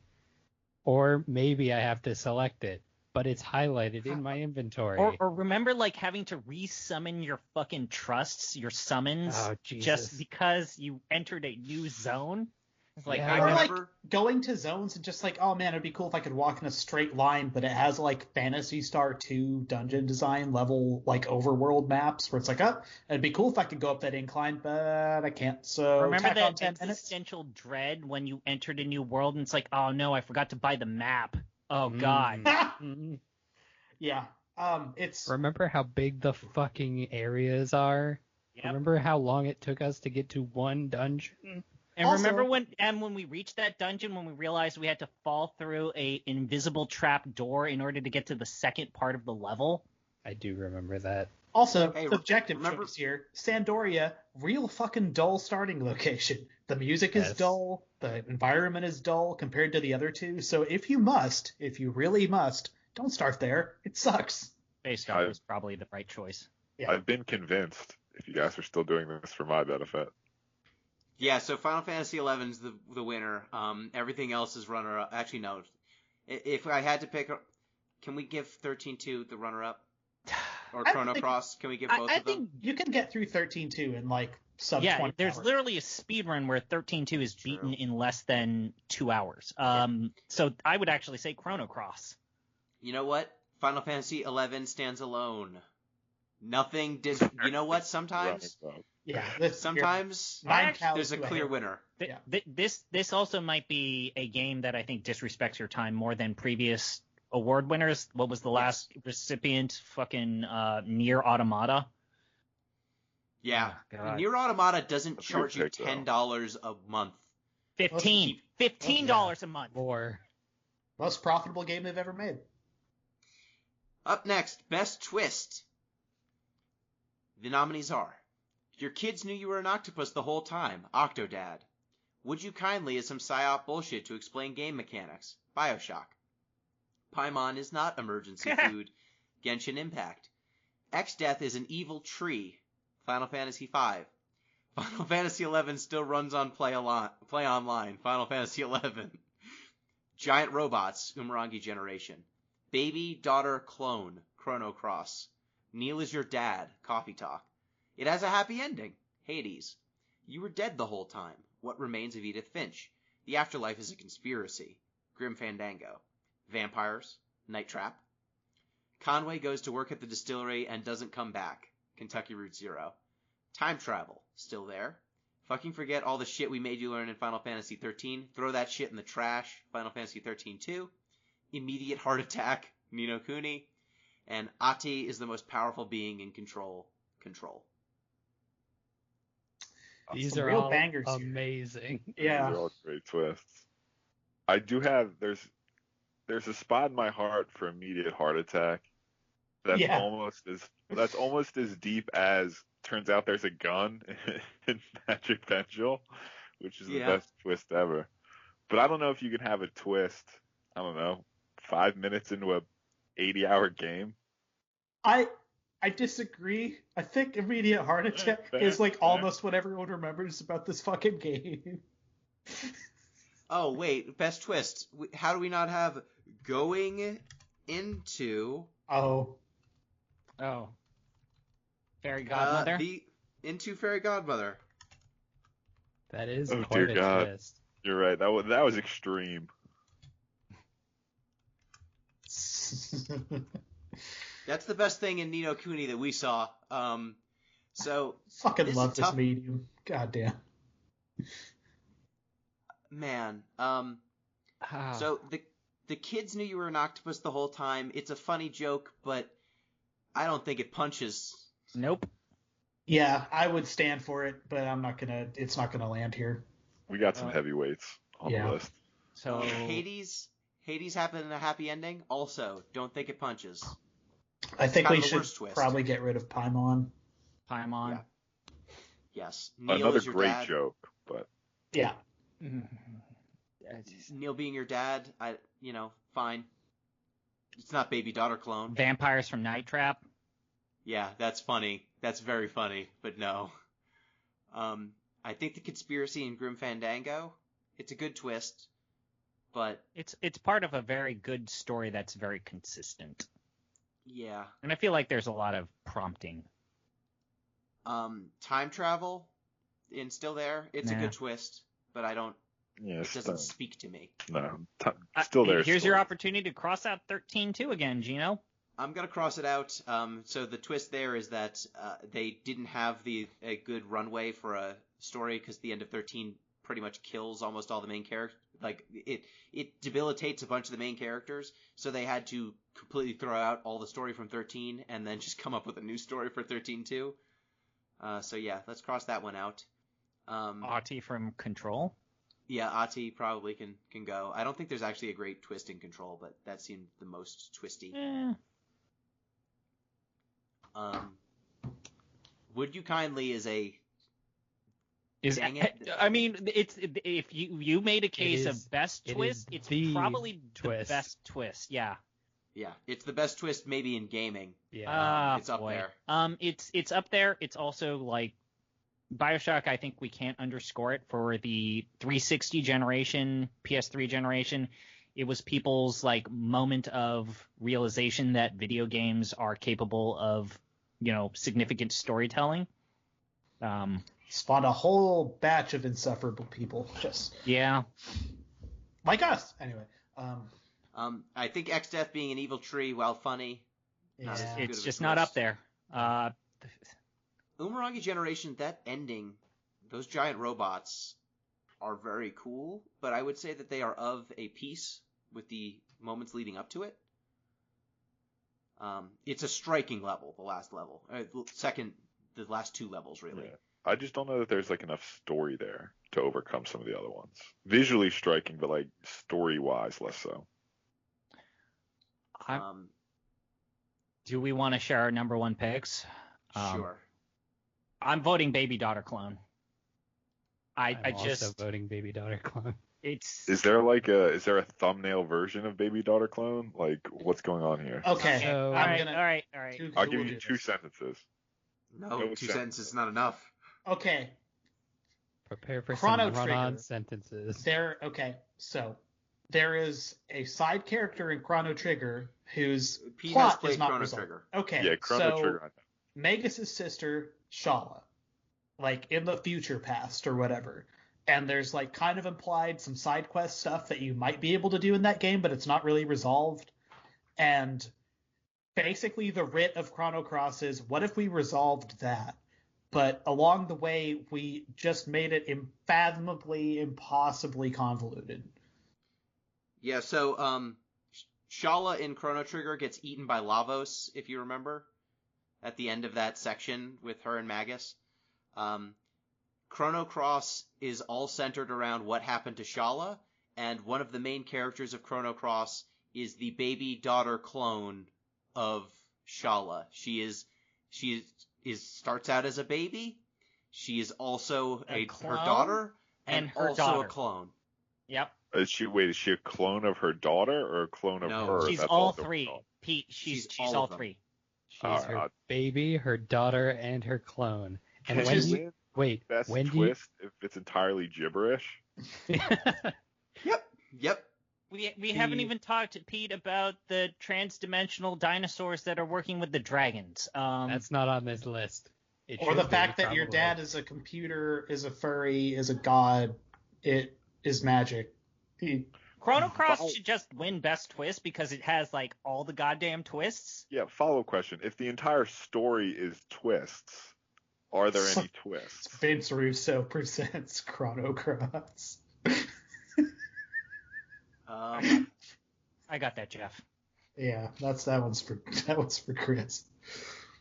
So I think Baby Daughter Clone, Pete, I cannot emphasize enough that these words that we're telling you, all of them are revealed in the last 2 minutes of the game via talking to ghost children. Oh, no, it's Ghost fucking Luca from... I was getting there.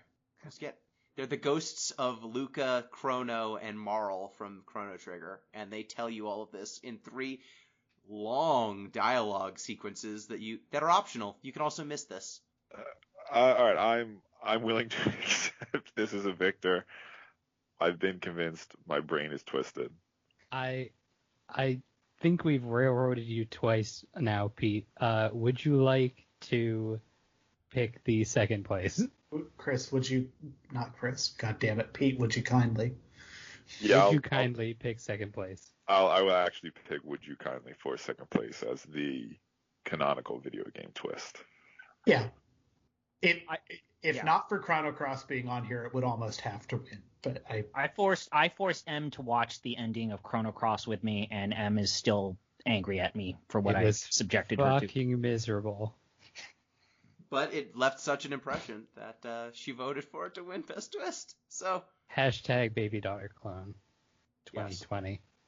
And sorry, going into Fairy Godmother. You're my favorite twist, but you're not the best twist. Up next, we've got Worst Game of Our Year 2020. The nominees are Final Fantasy XI, Night Trap, Divinity Dragon Commander, Final Fantasy 13-2, Chrono Cross, and Day of the Tentacle. Why is Day of the Tentacle here? Why is Dave the Tentacle here? It was just... That's a good point. It's removed from the list. The nominees are Final Fantasy XI. I put it there because I hate point and clicks. But it doesn't deserve to win. I just wanted to point out my disdain for the genre. That's fine. Okay. Then I've crossed it out instead of deleting it off the list. That's fine. So I think that there are two games on this list that stand above the other rabble, if you will. And if anyone disagrees with me, feel free to say so. I think it's Night Trap and Final Fantasy XI. Yeah. Yeah. I feel like Divinity Dragon Commander is bad, but it's not worst. Yeah, it's doing too much. Yeah. I feel like 13-2 and Chrono Cross aren't even necessarily bad. No. I think that 13-2 is aggressively mediocre, and its story is heinous, but you can play it and feel fine. Chrono Cross, kind of the opposite. It plays badly, and the story will warp your mind, but it's enjoyable. Baby daughter clone. Here, just to start staking a position, I think Night Trap wins. I think it's a truly terrible mode. I think the technology behind that original game, which was supposed to be a multi-tracked VHS cassette that you were swapping, like literally hot swapping cassette tape reels between to play, is like fascinating. And that they were able to translate that to a multimedia thing in like the only period of time where you could get away with that and people wouldn't have just laughed you out of the store. Like, that's impressive and like lined up really well for them. But the act of playing Night Trap is just terrible. Like, it's like the way you play that game is you just look at a flow chart that says like 47 seconds hit A. Like, that's garbage. I think too, it should get bonus points for the sheer amount of its budget it spent on that music video. Yeah. A music video that if you try to watch it, you automatically lose the game. Yep. Yeah, Night Trap doesn't want you to play it. If you actually pay attention to what's going on, you will fail. It's impossible as a game. So yeah, Night Trap, as you said, its own design defeats it. However, and stay with me, if you play Night Trap, it lasts about 20 minutes. Final Fantasy XI, you can't even install in 20 minutes.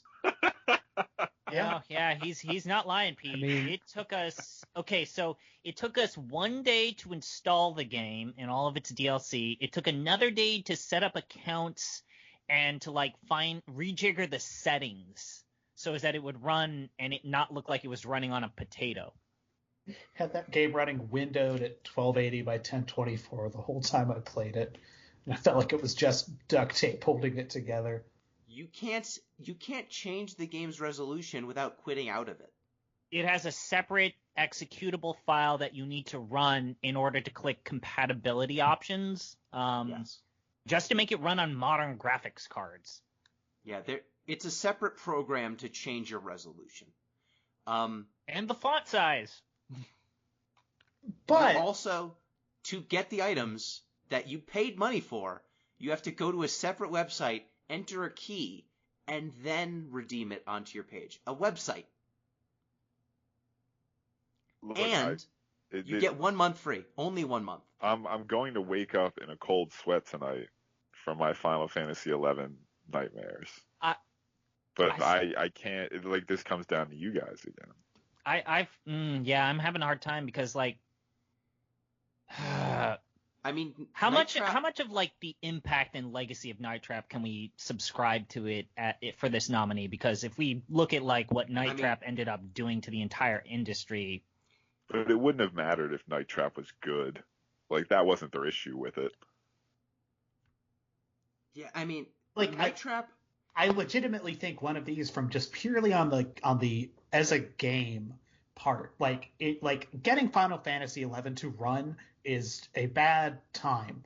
Like, all of that shit is like embarrassing. Like, I don't know why that product is still for sale, except, and I think this is why I think Night Trap is worse, people are still enjoying it. Like, there's fun there. Like, there's a way that you can play that game where people are like trading, like people are cobbling together solutions to make that in-game economy still work, which means they're talking to each other. They're like, and like, this is just like MMO issues. Like, I realize there are better MMOs, there are better Final Fantasy MMOs even than Final Fantasy XI. But a lot of these things we're complaining about, I think, are just like endemic to the genre. And I don't really like that genre. But given a choice between MMOs and horrible multimedia like experiences from the early 90s, I like one of those less. And it happens to be the multimedia thing. The fact that I dislike MMOs has made me ding this mediocre MMO quite a bit. Like, Asheron's Call would also be bad right now. Like, we could go play like half a dozen MUDs that are still running from the late 90s. We could play OG Ultima Online, and we would have a bad time. But yeah, I think Night Trap is fundamentally flawed as a game. It plays poorly. You cannot get the most enjoyable parts of the acting because the game will make you lose. And it's a game design crime. You go to game design jail. Night Trap, you are the worst game of our year 2020, despite the fact that your runtime is a slim 20 minutes. And second place, Final Fantasy XI. What the hell? Next up, worst story and or written dialogue. We're going to see some repeats here. Night Trap, Divinity Dragon Commander, Chrono Cross, Final Fantasy 13-2, and Octodad. I would like to say Final Fantasy 13-2 for worst story and or written dialogue is my winner. I'm putting my flag there.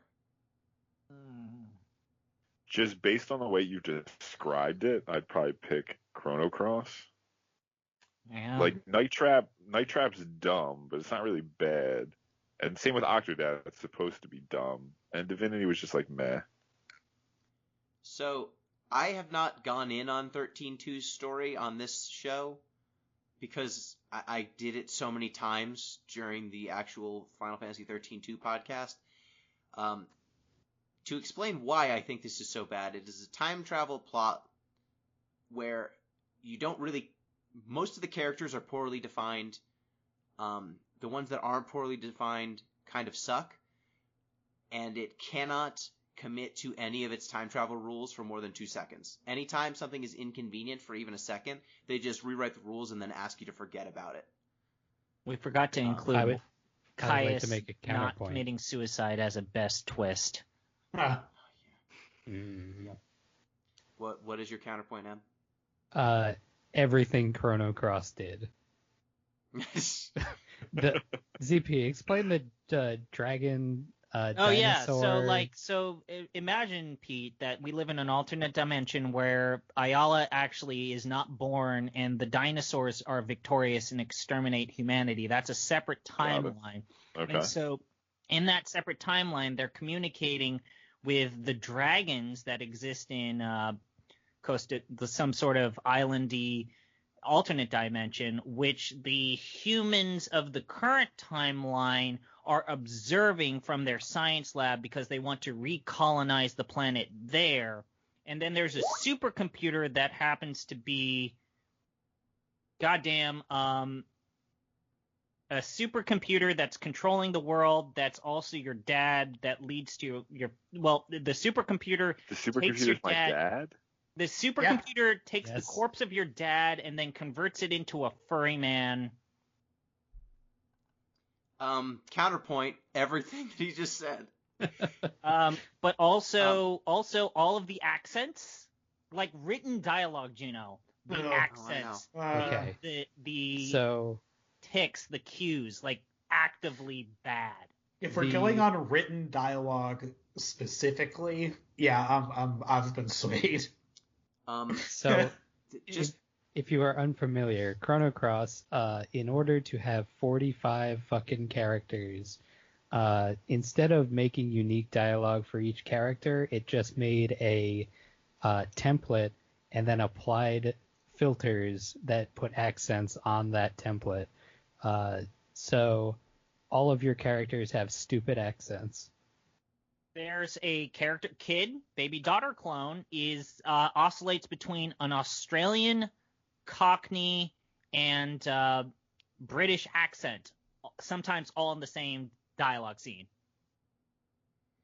That's true, but remember when Hope creates a god machine, he recreates the Foul Sea, and then they murder everyone in a timeline for no reason? He, recreates the creature that enslaved him.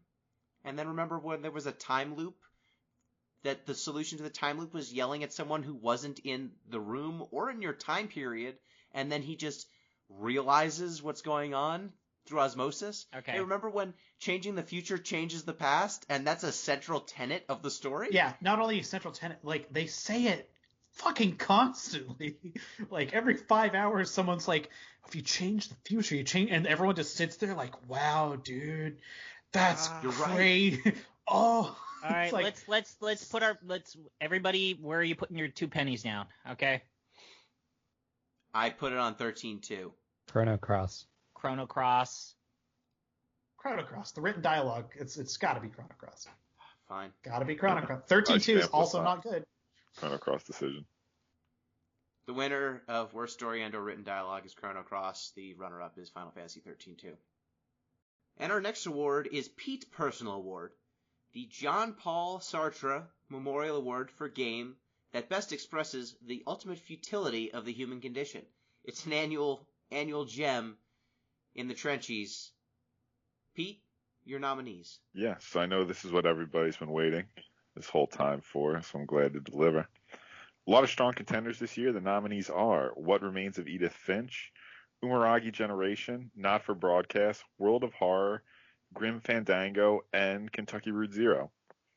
So, like I said, a lot of strong contenders. We have issues of propaganda, we have Cthulhu monsters, big jellyfish. This is ultimately a 2-horse race between What Remains of Edith Finch and Kentucky Route Zero. And the winner will be What Remains of Edith Finch. The difference here being that in Kentucky Route Zero, there are at least some humans in control, right? They're the, faceless conglomerates of modern corporate capitalism, but it's at least still people. In What Remains of Edith Finch, we see a family who is not in control of their own destiny at all. Most obviously, the one who spends basically his entire life in a bunker comes out and is immediately hit by a train. That is a very futile human condition, and that is why What Remains of Edith Finch is our winner for this year. That is a great pick. A family just constantly dying that's human futility right there. It is, and there's nothing they can do. It's terrible for them, but very entertaining for us. True. All right, next up is my award, Gino's Platypus Award for game that should not be. A reminder: this category is for the game that most should not be, like the stately platypus, a creature that is part duck, part mammal, but also it lactates. It's a lot of weird things all mixed together, and yet it is. And so the nominees are Final Fantasy XI, Night Trap, Divinity Dragon Commander, Chrono Cross, Kentucky Route Zero, Final Fantasy 13-2. First off, Final Fantasy XI. It is a game that was made for the PlayStation 2 and Xbox 360. It is now 2020, and it is still running. You can still purchase it. They will take your human money for that game. And boy, does it run like a game that was made almost 2 decades ago. Next up, Night Trap, a game that was originally designed to be played on a VHS player, basically. It's got actors. The game just barely functions for the most part. And it somehow ignited a national reckoning for video games. Divinity Dragon Commander, it's like 5 different games all at once, very clearly. The design document was heavily edited to get the game out the door. There are large gaping holes in its design where they clearly just ran out of budget. So that game running at all is pretty impressive. Chrono Cross, the sequel to Chrono Trigger. They decided to take the sequel to one of the most beloved games of all time and instead base it on a series of radio dramas or I guess it's not even a radio drama. Visual novel thing. Delivered via satellite. Yeah, a satellite visual novel that was beamed out on just a staggeringly small number of people in Japan only. And they made that the basis for a game that gave us Baby Daughter Clone, Dinopolis, Chronopolis, the Elemental Dragons. It's just, yep, that game's wild. And also somehow it has one of the greatest soundtracks ever made for video games, so that game is truly befuddling. Kentucky Route Zero, an episodic game that took almost 6 years to come out. Every single episode has different mechanics, different feels, different unique locations. And somehow it all works. It all comes together and manages to strike an incredibly unique tone and stick the landing. And Final Fantasy 13-2, a game that truly should not have been. No one wanted it. It is a sequel that exists purely because Square Enix sunk too much money into the engine and the assets of Final Fantasy 13. So they literally could not make a game that was not using those assets. So instead, they made Final Fantasy 13-2, a game that tosses out almost all of the story of 13 in favor of a time-traveling plot that makes almost no sense. So each of these games is a fine contender for game that should not be. At the end of the day, I think we've got a few frontrunners here. Night Trap, Final Fantasy XI, and Final Fantasy 13-2. Because while Divinity is, a hodgepodge in some ways, I can at least, that's a game that makes sense to me. They ran out of budget. Chrono Cross, it was not the same people from Chrono Trigger. They ultimately chose some very bad plot lines, but again, they ran out of budget. Kentucky Route Zero, that game was just delayed. The only part about that's Platypus is that it was super delayed. 11 is mostly an old game that they've kept up and running. Other than that simple fact and the fact that they've grafted things onto it, I don't think it's that remarkable. So we're left with Night Trap and Final Fantasy 13-2, and the winner is Night Trap because 13-2 is not going to win a fucking goddamn thing. Oh, come on, Gino. The fact that they made Night Trap for a VHS attachment, it's befuddling. That game, its sheer existence is a delight. So the winner for a game that should not be is Night Trap. Up next, we've got ZP's Help, I'm Trapped in Sysiphean Torment Award. Yes, this is the award to the, as we would sometimes say... Wait. What? Wait 1 second. I have a last-minute change. I'm going to go FF11. I've decided. What? Yeah, because that game actually has changed like 7 different times since its release. That game is clearly 12 different games stacked on top of each other just so that it can keep running. Just like the Platypus.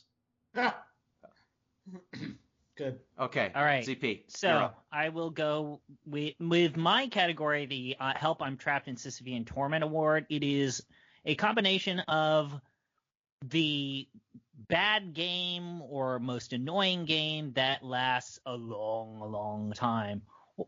This is slightly a callback to the Grindfather Award from Billy, but the difference being that this could actually be used, whatever wins, a form of torture for an eternity. So we have Final Fantasy XI, Chrono Cross, Hades, Genshin Impact, Divinity Dragon Commander, Night Trap, Chess, you have to be in the Discord to know why I picked Chess, and Final Fantasy 13-2. So going off of it, I've shared a fair, let's say, number of criticisms of Hades, but I actually think that objectively looking at that game even from an outside in perspective, Hades is a good game. It doesn't deserve to be viewed as a form of torture. Looking at Genshin Impact, the game is a mediocre experience that just kind of like, as I said before, Genshin Impact is a Skinner box that kind of makes you feel warm and tingly inside. But it is long, so we'll kind of come back to that. Divinity Dragon Commander is both short and kind of broken. I don't think it fits here, but it does deserve to get like a nomination for the Platypus Award, so I'd eliminate that one. Night Trap is short. I like chess when I'm beating Gino horribly when he blunders his pieces. That's been probably the funnest storyline of 2020 for me. So that really leaves me with a 3, if not 4-man horse between Final Fantasy XI, Chrono Cross, Genshin Impact, and Final Fantasy XIII 2. Now, if you've been following the Final Fantasy series, you know that I have nice things to say about Final Fantasy XIII 2, just because I think that its story is a schlocky kind of fun little thing. It's just like basically it's empty calories. And then also, like, part of me is really enthused by the fact that you can beat that game in about 2 hours or less. So that's going to get eliminated for that, purely for that reason. That leaves us with Chrono Trigger, Final Fantasy XI, and Genshin Impact. And this is interesting because when we look at, like, games that are arbitrarily long or games that feel like they could be torturous, I think Genshin Impact, even though it is long, does enough to provide a quality experience that it gets off the list. So that leaves Chrono Cross and Final Fantasy XI. Final Fantasy XI being a MMORPG that just is every part of it, every step of it is misery. It's just a tour de force of just bad game design. But even game design that is of an era, of a particular era. Whereas with Chrono Cross, I feel as if I'm constantly at war with a system that is too slow for its own goddamn good, stylized, highly animated characters and character animations in which the game just cannot output at a decent clip, and just this inordinate number of cast members that actually hurt the story in a way that just doesn't feel worthwhile.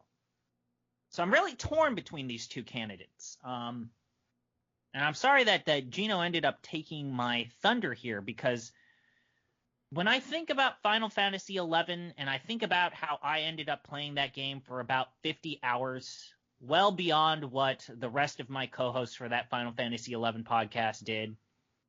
We told you not to. I have virtually nothing to show for it. All of my trinkets and my subclasses didn't really make the game fun. Whereas, you know, in Chrono Cross, there's some cheese. There's some cheese tactics. There's some fun and about. So I think that for the Sysiphean Torment Award, it has to go to Final Fantasy XI. It's just the game that feels as if it is actual torture, like Chinese border torture. Like, I could give a copy of Final Fantasy XI to the FBI, and they would be able to break even the most grizzled interrogation targets just by, like, dealing with that trading mechanism. Just one look at that, and they would fall apart like a house of cards. So that's where I am with the Sysiphean Torment Award. Final Fantasy XI, don't play it unless you've already invested the 100 hours and created that your own little slice of a sub-community there. And I want to thank the 4 or 5 of the Final Fantasy community members that shared that they disagree with the blog that I posted without attacking me personally. Thank you for not attacking me personally. So the winner is Final Fantasy XI. Up next, we have the biggest indictment of capitalism award, which was introduced a few years ago, but it's fit ever since. We've got a dichotomy here. There are the games that are themselves indictments of capitalism, and then the games that are critiques. So in the category of games that are themselves an indictment, we have Genshin Impact, Final Fantasy XI. I don't know that Chrono Cross Final Fantasy 13-2, Night Trap. Why is Grim Fandango? Oh, I guess Grim Fandango, yeah, because there's capitalism in that. Grim Fandango, Umurangi Generation, and Kentucky Route Zero. So what do we think? Yeah, this one's always a tough call, like you said, Gino, between games that are a feature of capitalism and games that feature capitalism. I tend to go with the former whenever possible. Shouldn't we have Kentucky Route Zero here then as well? Yeah, Gino read it. It is, I added Oh, it. okay, sorry. Like I said, I tend to go with the former when possible, games that, come about because we all live in capitalism. So my vote's Genshin Impact, just because it's an entire massive game designed to separate you from as much of your money as possible. So, I would agree, but Genshin Impact, you can play a fairly enjoyable game without spending a dime on Genshin Impact. Final Fantasy XI requires a monthly fee. You get 1 month, and I had much more fun in my 1 month of playing Genshin Impact than I ever had playing Final Fantasy XI, and I didn't spend any money. And 11 charges you $40 or $60 to buy that game in 2020. And what I think is especially unconscionable, could you explain how much of Final Fantasy XIV is now free to play? I would gladly explain how much Final Fantasy XIV is free to play. You can play the base game, which goes up to level 50, as well as the first expansion, Heavensward, which goes up to level 60. And the game only goes up to 80. So you've got a couple hundred hours of gameplay in there, I would say. And you can spread it around among jobs. You could do as many side quests as you can fit. Basically, play half of the game for free. You can also interact with the teeming, alive community that is also very nice in Final Fantasy XIV. It's one of the I only play this as an MMO, but it's one of the fastest growing MMOs out there right now. The new expansion is fucking banging. We're going to get to that probably by next year, I hope. Yeah, it's good shit. And yet, here's this nigh 20-year-old MMO still charging a monthly fee. It's fucking... the most profitable game they've ever made. They didn't even integrate the launcher of Final Fantasy XI with the Final Fantasy XIV launcher. Yeah, so though Genshin Impact is definitely a Skinner box meant to deprive you of your money, there is enjoyment to be had for free. I spent no money on it, and I think I had a pretty good time with it, and did not cave in to any of the pay-to-win sort of stuff. And, the pay-to-win in Genshin Impact is truly horrific. Your odds of getting good things are very low. So I am not dismissing that in any way. But at least there are ways to play that game and have a good time without paying. Final Fantasy XI, that's not possible. And there are people who have been paying for that game for almost 20 years now. These are all good arguments. I accept Final Fantasy XI as our winner, if that's the way we're going. Just one final note on Genshin Impact. I do think the history books will mention Genshin Impact as a sea change. I don't think Final Fantasy XI will get the same attention. That's true. Can I submit FF13-2 would not exist if not for sunk cost fallacy. That's a good point, too. That game only exists because they spent too much money on the previous game and had no choice but to make a sequel. They reverse engineered a game out of their tech debt. But Pete, you made a good argument about Genshin Impact. Its Skinner box nature, it does feel like a turning point for free to play, in a way. Also worth noting, the kernel-based anti-cheat system, which is actually secretly spyware designed by the Chinese government. Well, that's a conspiracy. Yeah, I'm just kidding. I know. Okay. Just making sure. I just wanted to throw that in there as a Jeff, where do you come down on the Genshin versus FF11 versus? I'm fine with making 13-2 the winner. Yeah. Yeah, it's three bad tastes that don't taste good together. Genshin's just kind of darker for me. I don't know. Like it's, and I realize these are different things. Like they are different enough games, and enough people have said that I'm like, okay. But like, as someone who will not, to be clear, play Genshin Impact or really engage with it at all, it sure does scan as, let's just take this Breath of the Wild thing that people seem to like a lot and then just throw some Skinner boxes on it. And like, that took a lot of effort. I realize people are having like a lot of fun, but yuck. I think it's yeah. I think Pete is prescient. I think it is going to be a thing people talk about for a while. Maybe not the tones that people had intended, and the people who made it aren't going to care because they're just going to be like drowning in yuan, so, or whatever currency they're choosing to truck with. It's really, FF11 is slowly bleeding people. Genshin Impact, it can ruin you immediately in a way that 11 cannot. Even though, Pete, did I tell you you have to pay an extra $1 for every character you want to have in 11? I mean, that's good. It is nice. But I mean, Genshin Impact is also propped up by basically problem gamblers and YouTube influencers. Yeah, that's true. That $1 is $1 a month. It's a tax for your extra character. I'm fine with co-winners, honestly. No, I feel like you've made some pretty strong arguments for Genshin Impact, and also I'd like to see Genshin Impact win something.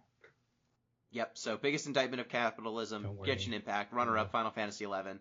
I think that they punch high enough above 13-2 that I'm not gonna say that wins too. Most replayable classic, we've got Final Fantasy 5, Day of the Tentacle, Chrono Cross, Night Trap, BioShock, XCOM Enemy Unknown, and Grim Fandango. I don't think Day of the Tentacle is very replayable. Nope. Neither is Night Trap. Neither is Night Trap. Yeah. Fuck that game. What are we doing? I think Chrono Cross is Chrono Cross should prohibitive probably in, get like, crossed out. I played that game once, and I never want to play it again. But there's multiple yeah. So I think Final Fantasy V, BioShock still plays like a fairly modern game. Yeah. So does XCOM when it doesn't crash. Grim Fandango, point and click, but probably one of the best point and clicks ever made. Even though the inventory system, I think all of us have stubbed our toe on the inventory system in Grim Fandango at some point. Worth noting, Grim Fandango was incredibly hard to actually replay until somewhat recently, in the sense that getting it to run on, let's say, not a late 90s PC was something of a process, but that remaster has actually kind of made that literally the case. So yeah, and also the rights were in limbo for the longest time. Yep. Indeed. So where are people landing? Because I think FF5 is excellent still. So is BioShock. XCOM, solid. I would probably, again, I haven't played 5, but I feel like just an RPG with that level of customization from the job system is inherently more replayable than an action game like BioShock, which would be my second choice. I agree. I mean, as someone who's played through Final Fantasy V about 6 or 7 times to prepare for the 4-job fiesta that I did, I enjoyed it every time because of that customization option that you mentioned. Yeah. You can play Final Fantasy V like it's a different game every time you play it. yeah. My vote would be for BioShock, but then I remember actually playing BioShock, and then you get to like the mission where you have to walk the sister Little around, sister. and like when you have to collect the parts for the bomb to open up Ryan's office, and just all the actual playing of it. I feel like the story is worth seeing again, but I don't think it's replayable. Yeah, you do spend a lot of time in that fishery. Yeah. Like, in theory, I really like BioShock as a classic. In practice, oof. Okay, so do we have Final Fantasy V as the winner, followed by BioShock? Does anyone have strong feelings on Grim Fandango or XCOM? I actually, my number one pick was XCOM, but I don't view it as a strong enough case to change the flow. All right, so the winner is Final Fantasy V, followed by BioShock as the most replayable classics we played this year. Yeah. Up next, it's M. Sheeple Award for most wildly overstated / overrated. M, what is this? So this award is for games that were critically acclaimed, got really good reviews. Everyone who you talk to in gaming circles is like, "Oh, you gotta play this," and then we played it and we were like, I don't think you need to play this. So the nominees are Kentucky Route Zero, Dream Daddy, Hollow Knight, Terraria, Chrono Cross, Octodad, Grim Fandango, BioShock, Genshin Impact, Hades, Control, and Final Fantasy XI as a late addition.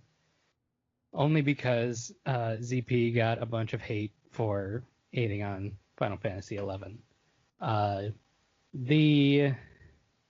This one, I think I was pretty firm on for a long time after we played this game, because it is the thinnest veneer of having depth, and then as soon as you extend a little bit beyond that, then it starts gouging you literally in your wallet. I am, of course, talking about Genshin Impact. People who I follow are still playing this game. I do not know why. I've wandered around that big open world for a long time. I've fought the same monsters many times. And I can't roll on any more characters because I have so little of the currency that it is prohibitive. So I don't know where all these people are getting their rolls from, but I'm not getting them. So I think it's going to fizzle out probably in the next 6 months, I would say. That's my bet. But would it impact your judgment at all to know that Chrono Cross was given a perfect 10 out of 10 in reviews? You know, that was a long time ago. It was. Still an amazing story. I think people were just dumber then. You know? You make a good point. Did the people who were giving it 10 out of 10 reviews actually play the game? They did. Yeah. It's kind of an amazing story. Yeah. It's a bit of GameSpot lore that the reviewer who gave it. So I think 2 games had gotten 10 out of 10s. It was like The Legend of Zelda: Ocarina of Time and Tony Hawk Pro Skater 3. Yeah, and Tony Hawk Pro Skater 3. So 3 games. It was that Legend of Zelda: Ocarina of Time, Tony Hawk Pro Skater 3, and then Chrono Cross.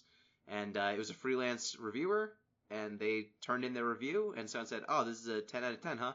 This is the best game you've ever played?" It's like, yeah, it's good. And then they printed it. Like, wow, okay, I guess we got like our third perfect game. He's like, whoa, I never said it was perfect. That's what the score says. I see. And then they've never been able to find this person They've never been able to find that freelancer. They were able to find the person that they said, "Hey, is Chrono Cross good?" And it's like, yeah, it's great. It's got a great soundtrack. It's beautiful. It's got a lot of characters. Yeah, it's great. It's like, okay, cool. We're going to publish a perfect review. And then they were like, that is very strange. Huh. No. So yeah, just for your consideration. I am taking that under advisement. It will win second place. Okay, yeah, that's fair enough. Genshin Impact is more in the zeitgeist right now. Yeah, it is. That's true. Hopefully not for much longer. At this point, everyone knows what's up with Chrono Cross, I think. Yeah. And people Now are we- starting to learn what's up with Genshin Impact as they do more fucked up stuff behind the scenes with like hacking and shit and not giving people's accounts back because hackers spent like $1 after they hacked them. Yep. And worth noting, it's a game where you can't write the phrase Taiwan. Yeah. Yeah. Some kind of dark shit that I think we should acknowledge. There's some shit going on in there. So, All right, the winner of your Sheeple Award is Genshin Impact, followed by Chrono Cross. All right, next up, our category. We have an award This is- category that Gino insisted in including. No, this is the award category that was suggested by the Discord. Oh, right. Okay. Yep. The Discord submitted a category, Best Non-Game. This is for the best thing that wasn't a game that we had on the podcast this year, because we had a few, because 2020 was a weird year. So the nominees for Best Non-Game are Avatar: The Last Airbender, Crazy Ex-Girlfriend, both of these are TV shows, Final Fantasy VII: Advent Children, Final Fantasy V: The Legend of the Crystals, and Final Fantasy VII: Last Order, the anime movie. Are these all movies? No. 3 of them are movies, 2 of them are Yeah, I shows. recognize the shows. It's the Final Fantasy stuff. I wasn't sure. But... So Last Order is like a half-hour episode thing. Okay. I would argue it's not the Final Fantasy products on this list. I agree. The Legend. Though, Legend of the Crystal shoutouts. was a very special thing. It was a very special thing. It certainly was something. I watched that. It was a thing. I strong-armed you into watching that. Yeah, and I don't know if I grew as a person because of it. Has anyone besides me and Gino watched Crazy Ex-Girlfriend? I have. Okay. Yep, and was on the show. Yeah. Pete, you watched it? Yeah, I watched Did it. Gino strong arm you into watching it? Gino convinced me to. I will admit, I that's did how not he gets finish. Yeah, I did not finish the final season. I will admit that. You should watch it. Oh, good. Wraps it all up. It's a strong final season. But yeah, the Legend of the Crystals. The only thing I will say is boob goblins. No, there's the Did brain. you say boob Zombie goblins? brain. Yeah. Like boobs, like breasts. Yeah. Yeah. Okay. They're all right. green orc boob goblins. There are boob goblins. There's a zombie brain of a character from Final Fantasy V. That's a very major character. They kill a child from Final Fantasy V, and he's a ghost. They shoot him through the heart, Pete, and you watch him twitch in a puddle of his own blood. Yeah. There's a magic light bondage that comes out of a pirates. child's ass. Yeah, there's a girl whose ass shoots a light that guides the characters. The rest of the characters on their adventure, Her ass, like her They're- literal ass. they're Yeah, a literal her butt. ass. It glows. Not the are- hole necessarily, but like the buttocks. Are these the highlights you're listing? Oh Jesus god, Yes. there's the part where Yes. they decided that we want to make a weird rendition of Akira, and it's just Oh, the most. yeah. The end of that fucking. There's a robo fucking cyborg thing that's belching out blood, and you see his viscera as he's trying to live. Hey, remember the weird dominatrix character that shows up for no reason? Yeah. Is this a porno? Like There, there are 4 different installations in this movie. It was released on VHS in separate whatevers, and each one has a very different feel. Yeah. It does not follow the plot of the game it was based on at all. I don't know if they even looked at Final Fantasy V beyond knowing names of characters. Here's what I will say. Legend of the Crystals, I feel like I said this on the podcast, it is probably like one of the most, if you have a bad movie club, you should, it deserves to be there. It's a good, solid, bad movie club viewing experience. It's just quality. It is quality bad. Advent Children is a fun fan service. It has 2 cool fight scenes. It's a shame the rest of the movie exists. So I think we're down to Avatar: The Last Airbender, probably the greatest animated show of the last animated children's show of like the last 20 years, and Crazy Ex-Girlfriend, a very very funny musical comedy. I will say what I said on the Discord. I think that the episode Tales from Ba Sing Se might be the most complete, beautiful, if not the single most well-told episode of animation in Western animation history. So my vote is definitely with The Last Airbender. I That's fair. am glad people like Avatar. I have almost nothing nice to say about it, but I'm glad people like it. It's not for me. It's a well that was kind of poisoned in a way. That's fair. Yeah. So I don't know. I have seen quite a bit of Avatar, and I have seen some clips of Crazy Ex-Girlfriend. I would put Legend of the Crystals above both of those. So I don't know what that says about me, except I'm probably going to hell. So. All right. Pete. I liked Crazy Ex-Girlfriend. It was an enjoyable 3.5 seasons, but I don't think it holds up next to Avatar. Okay. M. Yeah, I think after our podcast, I tried to watch Crazy Ex-Girlfriend again, and I remembered just how cringy it is. My girlfriend, who gets secondhand embarrassment, could not watch more than an episode with me. It's a tough sell, and Avatar is a masterpiece. It's smooth. Yeah. It goes down smooth. Yeah, Crazy Ex-Girlfriend, more divisive, as evidenced by its worst ratings for a TV show that was ever renewed. I'm sorry, I have to make a correction. We watched 2 episodes.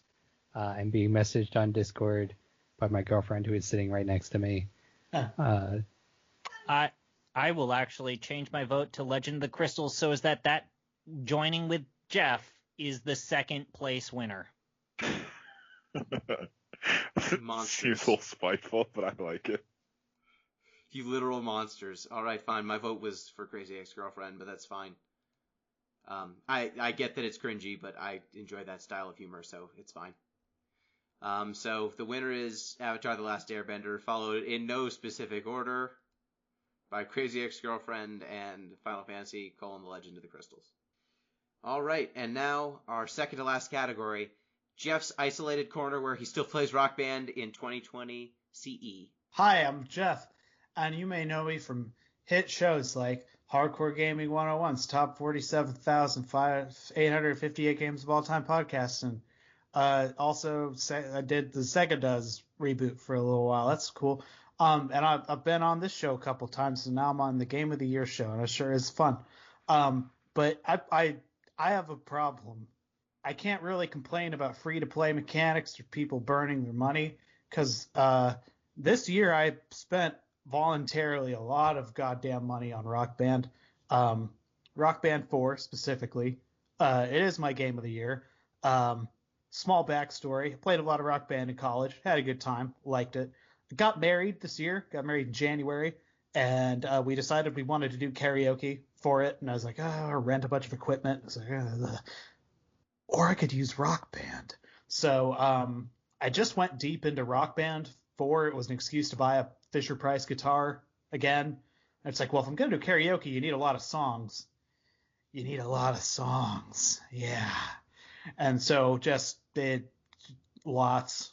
I'm not Alex Navarro, but I think my library is in like the 500s. It's a lot of songs. I've done some dark stuff. I bought a sealed copy of the metal pack for the 360 so I could get one of the tracks on there that they didn't release digitally. So I paid like $25 for a Hawkwind song. So, I've done some things I'm not proud of. Jeff, that said, how much is it for one song usually? $2 American. If you buy a season, fuck, damn, yeah, I'm dog. so sorry. Yep. And if you pay for a season pass, you wind up saving, $4 over the course of about 8 weeks. So it's a lifestyle choice. But I don't know. So it's a value, is what you're saying. Yeah. On the other hand, I'm in a crew now that is ranked like 40th in the world. So out of like the 8,000 or so groups that do like the season competition stuff in Rock Band on the Xbox, we're pretty good. I'm like maybe the worst member of it, but like I'm okay. So all that preamble. This year, a lot of songs were released for Rock Band, a thing that I love. I got 3 categories, and I'm burning through these quick. First of all, the surprise I like this band now, Blue Ribbon. This is for a thing that I was not expecting to enjoy at all, and wound up being like, this is as the youth say, a bop. So we got Level of Concern by 21 Pilots. Can't believe I just said that. Adore You, which is a song by Harry Styles, and then a track from Of Monsters and Men called Wars. And the winner, again, can't believe I'm saying this, is 21 Pilots, Level of Concern. It's kind of a fun track. It's got a nice little bass hook to it. I've listened to other things from this group, and I don't think they're really for me, but what a surprise. Next up, Certificate of Worst Stroke Most Embarrassing DLC. There's some real garbage that comes out. Honorable mention would be to just a slew of what seems to be like TikTok, like social media songs, like real just shit I've never heard of that is apparently just from the internet. It is not great quality. Don't really know whether licensed it, except it's very cheap. But above all that, we've got a real killer's row. We've got Billy Joe Armstrong of Green Day's solo recording of I Think We're Alone Now. Abysmal. Is that a cover of Tiffany? Yes. Oh, because the Tiffany song's a banger. It's okay. Now imagine Billy Joel Armstrong singing it. No, I refuse to do that. Yep. We have Bang by a band called AJR, which is just a really bad drag show music, but at a carnival. It's fucking awful. And then Theory of a Dead Man's History of Violence. Theory of a Dead Man is terrible, and you shouldn't like them. And the winner by a long shot is Bang by AJR. Just, if you want to hear a bad thing, go listen to AJR. It'll remind you of being in a Hot Topic where you can never leave. And the best AJR, I would best describe them as their songs feel as though they've already been in a commercial. If you designed a computer to make music and said make rock music, the most generic, like low-hanging fruit rock music, pop music, it would be AJR. It's like all synth. It's so fucking bad. But 2020, so it's got to have a clip of SpongeBob in it. Couldn't believe it. It was a weekly challenge song at some point, and I was just like, we're just going to do bad this week because I can't. And the best overall new rock band DLC of 2020. Some real bangers. This last season, they just kind of went nuclear on planet Earth. Honorable mention, they got Born to Be Wild from Steppenwolf in the game finally, which is like crazy it wasn't already. But there it was. Limp Bizkit's rolling. Can't forget Limp Bizkit's rolling. That also got in. The chart's not very good. It's kind of boring to play. Weird. Yeah, I mean, it feels right. It's like I play real guitar too, but you know, anyway. Rebel from David Bowie. Like they put a goddamn new David Bowie song into this game this year. It's nuts. Coldplay from Shiver. Now hold on. I don't know. Old Coldplay is like okay. And the winner by like a country mile is Cute Without the E from Taking Back Sunday. It's like maybe the best song of the decade. It's a fucking incredible song. Taking Back Sunday rules. Emo was good. Everything I thought in high school was wrong. I shouldn't have been a little math metal kid. I should have just started listening to the fun stuff. Oh. You were one of those kids in high school. I was a big, dirty Dream Theater fan. Hate to see it. All right. Well, the winners, congratulations to Taking Back Sunday, AJR, and 21 Pilots. Everyone's and you know what? Congratulations to Harmonix for releasing a new game that's funding much better license purchases for DLC this last season, because it was getting kind of bad there over the summer. Yeah. It was pretty bad.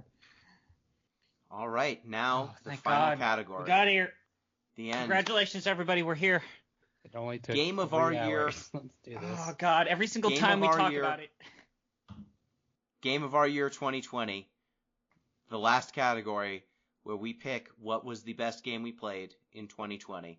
The nominees are Final Fantasy V, Still There, Slay the Spire, Kentucky Route Zero, Dream Daddy, Day of the Tentacle, West of Loathing, Hollow Knight, XCOM, Enemy Unknown, What Remains of Edith Finch, Terraria, Umurangi Generation, Not for Broadcast, World of Horror, Final Fantasy XI, Chrono Cross, Octodad, Grim Fandango, Night Trap, Divinity, Dragon Commander, Bioshock, Coffee Talk, Genshin Impact, Hades, Carrion, Final Fantasy XIII-2, Ni no Kuni, and Control.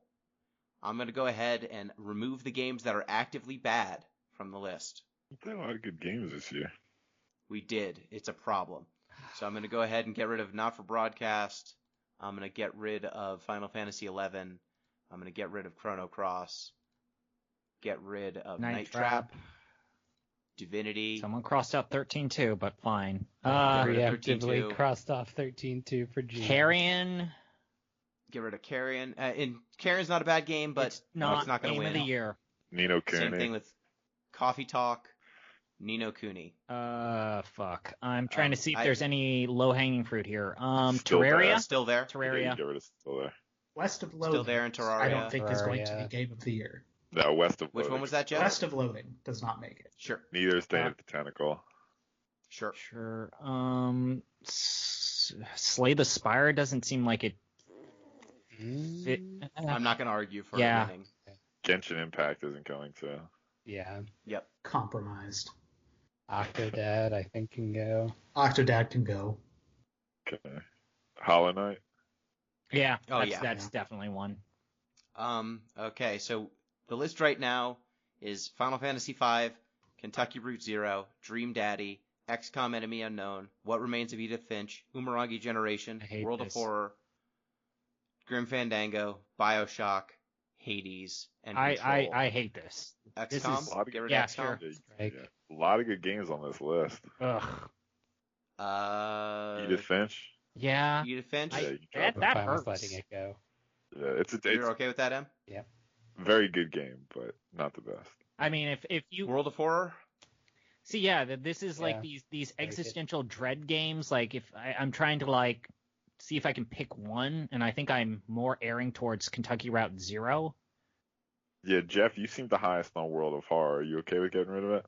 Yeah, like I'm high on World of Horror, and I also I wish it wasn't a goddamn roguelike. I don't know if Yeah. Umurangi Generation. I think. To clarify, this is not a ranked list. This is just No, we're just okay. trying to No. figure out like what are our top 3 or 4. Okay. Yeah, World of Horror What are we going to fight over? doesn't Final belong. Fantasy V, Kentucky Route Zero, Dream Daddy, Umurangi Generation, Grim Fandango, Hades, Control. Maybe Hades? Bioshock. Okay.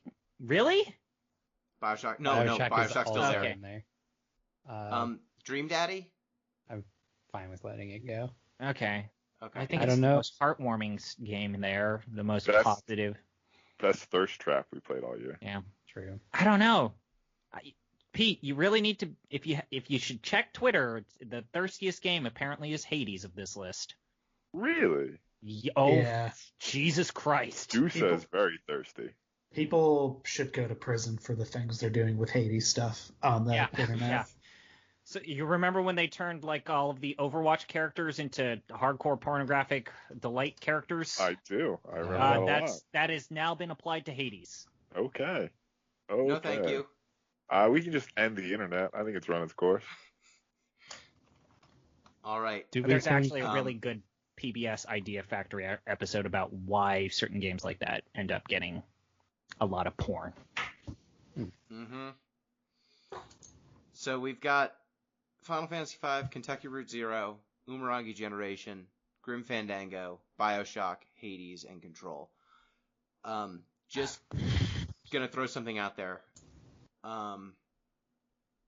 We've eliminated all of the. No, we're down to the same 3 from Game of the Year 2020. I mean, if Umurangi Generation and Hades could not beat Kentucky Route Zero in a smaller category, Yeah. It's a good point. is anyone gonna I mean- argue that they're gonna beat it here? No. if it comes down to that, then it's Kentucky Route Zero. Yeah. Yeah. And this is going to pain me to say this, but Jeff and Gino, hear me out. Final Fantasy V is only barely in the upper echelons of our Final Fantasy ranking. It's up there, but we've recognized that there are bigger and better Final Fantasy games. Okay. Counterpoint, because you are technically correct, the best kind of correct. That that like top third of that list is like maybe in the top like nth percent of this entire medium over like 50 years. What's number 1? 9? 9. Nine. Yeah. Yeah. Somehow. Well, 9 then 10. Pete's the only one who's here that remembers Gino filibustering me on 9. Oh, God. I got the outcome I needed. You fucking you That would was not. that was payback for Valda's story. It was. I wasn't gonna let that happen again. Okay, so I'm fine with letting FF5 go, even though I really enjoyed that game. Wait, Pete. Nope. Sorry. We don't. I am personally. I am not removing it from the list. No. Okay. No. So we've got Kentucky Route Zero, Final Fantasy V. Here's my proposal. What if we pick between BioShock and Control in terms of that high stylized, dramatic, action-y shooter thing, console shootery thing? Seems fair. They're so different. Yeah, but I mean, they got some over. We could do that, or we could do BioShock and Grim Fandango and pick like amongst classics. And you know what? I think it's right. Like what are the two biggest problems of Grim Fandango? That it sometimes struggles to find decent compromises with its genre, and then also that kind of really slow pre-time skip part of it that sometimes is a chore. I'm okay with letting Grim Fandango go. Also, I think that's is fair. anyone not okay with it? I'm surprised. I really enjoy Grim Fandango, but like there are bangers on this list. Yeah, Grim Fandango. I'm happy with any of them winning. It's definitely going in, games history. It's not. Oh yeah, it's counting it's still continually viewed as like one of the better examples of comedy in video game history. I mean, it's Final Fantasy V all-timer. Kentucky Route Zero, I think it's going to be an all-timer. BioShock all-timer. Control, is it an all-timer? Yeah, I'll say now. I'm not going to vote for Control. I'm fine with letting Control go. I will say, as far as Kentucky Route Zero goes, they were presenting that in my Games 101 class when Episode 2 was out. And it's only continued to improve since then. So it was already a banger. And I don't think it fell flat at any point in there. I hate this. This is the worst. So we've got Final Fantasy V, Kentucky Route Zero, and BioShock. Okay, let's highlight these three in green because Yeah, easier to read. I'm willing to put my cards on the table. Now that Yeah. we're down to 3. My vote goes to Kentucky Route Zero. I do. I love BioShock. I really do. I do like the sound of Final Fantasy V, too. I think if I were going to play any Final Fantasy, that's the one I'd pick. But honestly, I don't really think about BioShock that much anymore. I mean, it's not something that I feel like comes up in my life very often. I feel like I'm going to be thinking about Kentucky Route Zero a lot. Like, that's a game that maybe it just resonates with me personally, but it does a lot of cool stuff, talks about a lot of important things in a way that I feel like is more grounded, more relevant than BioShock, which, for good and ill, tends to caricature things. I'm surprised to hear you say that, considering that BioShock is still occasionally cited as one of the most brutal takedowns of objectivism, even across all mediums. Very much so, but I do think there's a danger in sensationalizing things or suggesting that they're an individual problem. Like, BioShock puts it all on Andrew Ryan's shoulders, whereas Kentucky Route Zero shows it's a systemic issue, Yeah. Kentucky Route Zero is a bunch of systems acting upon people. BioShock is one monomaniacal man making terrible choices and no one being able to stop him. And the solution to BioShock's problem is a bullet. you can't kill the problem of Kentucky Route Zero, and the game doesn't even try to present a solution. So that basically makes this a battle between Final Fantasy V and Kentucky Route Zero. Two very comparable games. A lot of overlap. We've got an incredibly system-oriented, lighthearted romp. Both have job systems in their way. Both of them have giant hawks. You do go under the earth in both of them. You know, that's also true. Yeah, subterranean exploration. What would Frederick Engels think about our choices? I don't know. I think you'd go Kentucky Route Zero.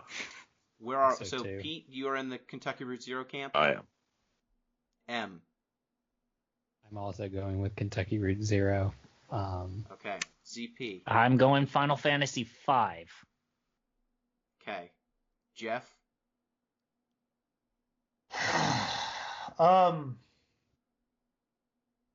Jeff, we could reasonably be participants in the 4-job fiesta, and might even be planning to do so. I mean, you could say that of anyone, right? Everyone should be. Yeah. It's a great time.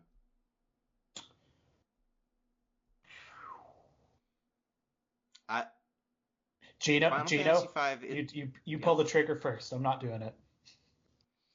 Final Fantasy V is a delight to play. Okay. I've replayed it a lot.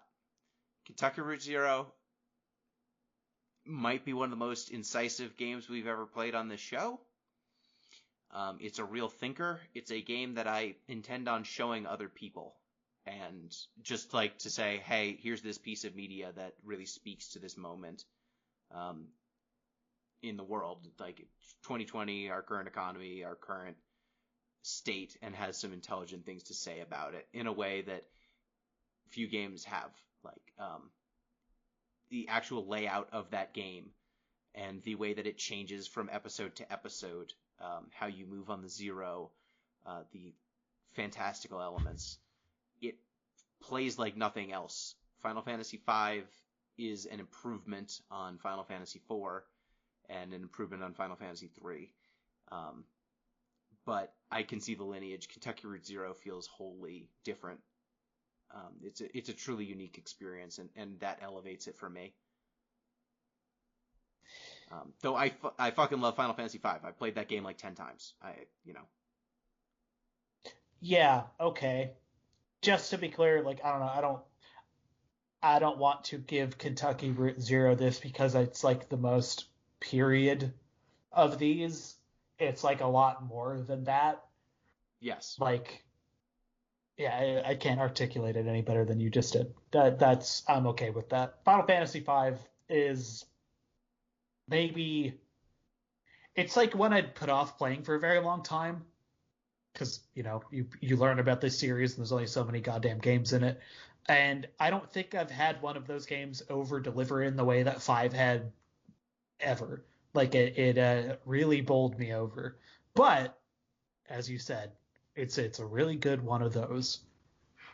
I don't even know if it's the best one of those. I guess we've already litigated that, but like it's incredible. But yeah, Kentucky Route Zero, they're in a way you could sort of fob it off and say it's just kind of like a pointed click. Like I said, I was fobbing it off earlier. It's like that. It's a John Boyce piece or something. There's like a really bad version of that game that is just Prairie Home Companion quotes or some shit, but it over delivers even in that sort of like observing the Rust Belt kind of shit. Yeah, it's incredible. It should win. Yeah, I mean, Final Fantasy V is a warm cup of chicken noodle soup. It is enjoyable. Sure. It is not going to ask anything hard of you. And like, it doesn't... as EP criticism, it ends with a pretty neat little bow. Well, it is one of the only Final Fantasy games that treats your deaths in the final battle as canonical. Yeah. Which is pretty fucked up. If you lose a character in the final fight, the credits roll without them, and the story changes to say, well, and then they never came back. Well, and then there's a post-credit scene in which that's undone. But well, they're ghosts. The ghosts in the post-credit scene if they're dead. No, did you not get the scene where they come back from life, where Galoof brings them back from heaven?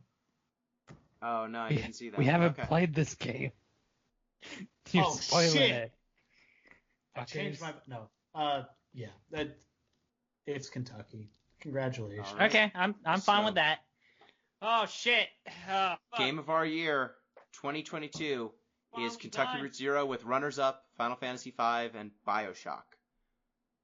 All right, let me do our final rundown, and then we can all be free. Game of our year, 2020. Winner is Kentucky Route Zero, runners-up Final Fantasy V and Bioshock. Game of the year, 2020. Winner is Kentucky Route Zero, runners-up Umurangi Generation and Hades. Best comedy, winner is Dream Daddy with runner-up Grim Fandango. Best horror, winner is Bioshock with runner-up World of Horror. Best drama, winner is Kentucky Route Zero with runners-up What Remains of Edith Finch and Umurangi Generation. Best action, the winner is Control with runner-up Hades. Best adventure, winner is Grim Fandango with please runner-up don't. Final Fantasy V. Best character, the winner is Your Daughter Amber from Dream Daddy with runners-up The Octodad, Galoof from Final Fantasy V, Andrew Ryan, Gilgamesh, Gorky, the Fairy Godmother from Ni no Kuni, Dr. Darling, and Manny Calavera. What a list. Worst character, What a list. worst character, Sneff from Chrono Cross, you racist piece of shit, with runners-up Starkey, Chocolina, and the chef from Octodad, also a racist piece of shit. Best soundtrack, the winner is Chrono Cross with runners-up Final Fantasy V, Grim Fandango, Hades, and Play Online, the menu you have to go through to get to Final Fantasy XI. The prettiest game is Control with runners-up Kentucky Route Zero, Umurangi Generation, Hades, Chrono Cross, and World of Horror. Best performance/voice acting, winner is Control with runners-up Hades, Grim Fandango, and Bioshock. The best mechanic is the job system from Final Fantasy V with the runner-up Best linear storytelling in a roguelike from Hades. The biggest disrespect of the player's time is Final Fantasy XI. It stands alone. The best twist is Baby Daughter Clone from Chrono Cross with the runner-up Would You Kindly from Bioshock. Worst game of our year 2020 is Night Trap, followed up by Final Fantasy XI. The worst story and/or written dialogue of 2020 is Chrono Cross with runner-up Final Fantasy 13-2. The John Paul Sartre Memorial Award for a game that best expresses the ultimate futility of the human condition is What Remains of Edith Finch with runner-up Kentucky Route Zero. The Platypus Award for a game that should not be is Final Fantasy XI with runners-up Night Trap and Final Fantasy 13-2. ZP's Help, I'm Trapped in Sysiphean Torment Award goes to Final Fantasy XI with runner-up Chrono Cross. The biggest indictment of capitalism is Genshin Impact with runner-up Final Fantasy XI. Sheeple Award, most wildly overstated/overrated, goes to Genshin Impact with runner-up Chrono Cross. The best non-game is Avatar The Last Airbender with runners-up Crazy Ex-Girlfriend and Final Fantasy Legend of the Crystals. And finally, last but not least, Jeff's Isolated Corner, where he still plays Rock Band in 2020 CE. The Surprise You Like This Band, Blue Ribbon, goes to Levels of Concern by 21 Pilots. The Certificate of Worst/Most Embarrassing Song goes to Bang by AJR. That is Bang with an exclamation point in case you're looking for it. And the best overall new Rock Band DLC of 2020, Tiara, goes to Cute Without the E by Taking Back Sunday. And with that, we wrap up the 2020 Marianas Trench Awards for Deepness. The Deepies. The Trenchies. You pick. Thank you, Pete. Yep, game of the year is a marathon, not a sprint every year, but I'm always happy to run back through a year with y'all. Thank you, M. Thank you. I'm glad most of my picks won, and that makes me better than everybody. Yay. Thank you, ZP. This podcast series has reawakened my addiction demons, and I want Gino to pay for my therapy. Nope. Thank you, Jeff. We're all gonna play Rock Band now. Everyone's gonna go spend $300 on drums and guitars that no one makes anymore, and yeah, Rock Band. That's our goal. That's my goal next year. You watch out. Thank you, listeners. If you want to get in touch with the show, you can do so at DeepListensPod on Twitter, deeplistens.libsyn.com. We have comment sections, and deeplistenspodcast@gmail.com. You can write in. You can also support the show on patreon.com/deeplistens. you can maybe next year have one of your own categories included in the Game of the Year awards. And wrapping up this year, I just wanted to say thank you to everyone, all of our listeners, for a strong 5 years of this show. Thank you for everyone who's listened. Thank you for the hosts, current and previous. Thank you for all the guests we've had. We're rocking strong into 2021. It cannot be worse than 2020 was. You say that. Shut up. Jinx said. Till next time. Peace.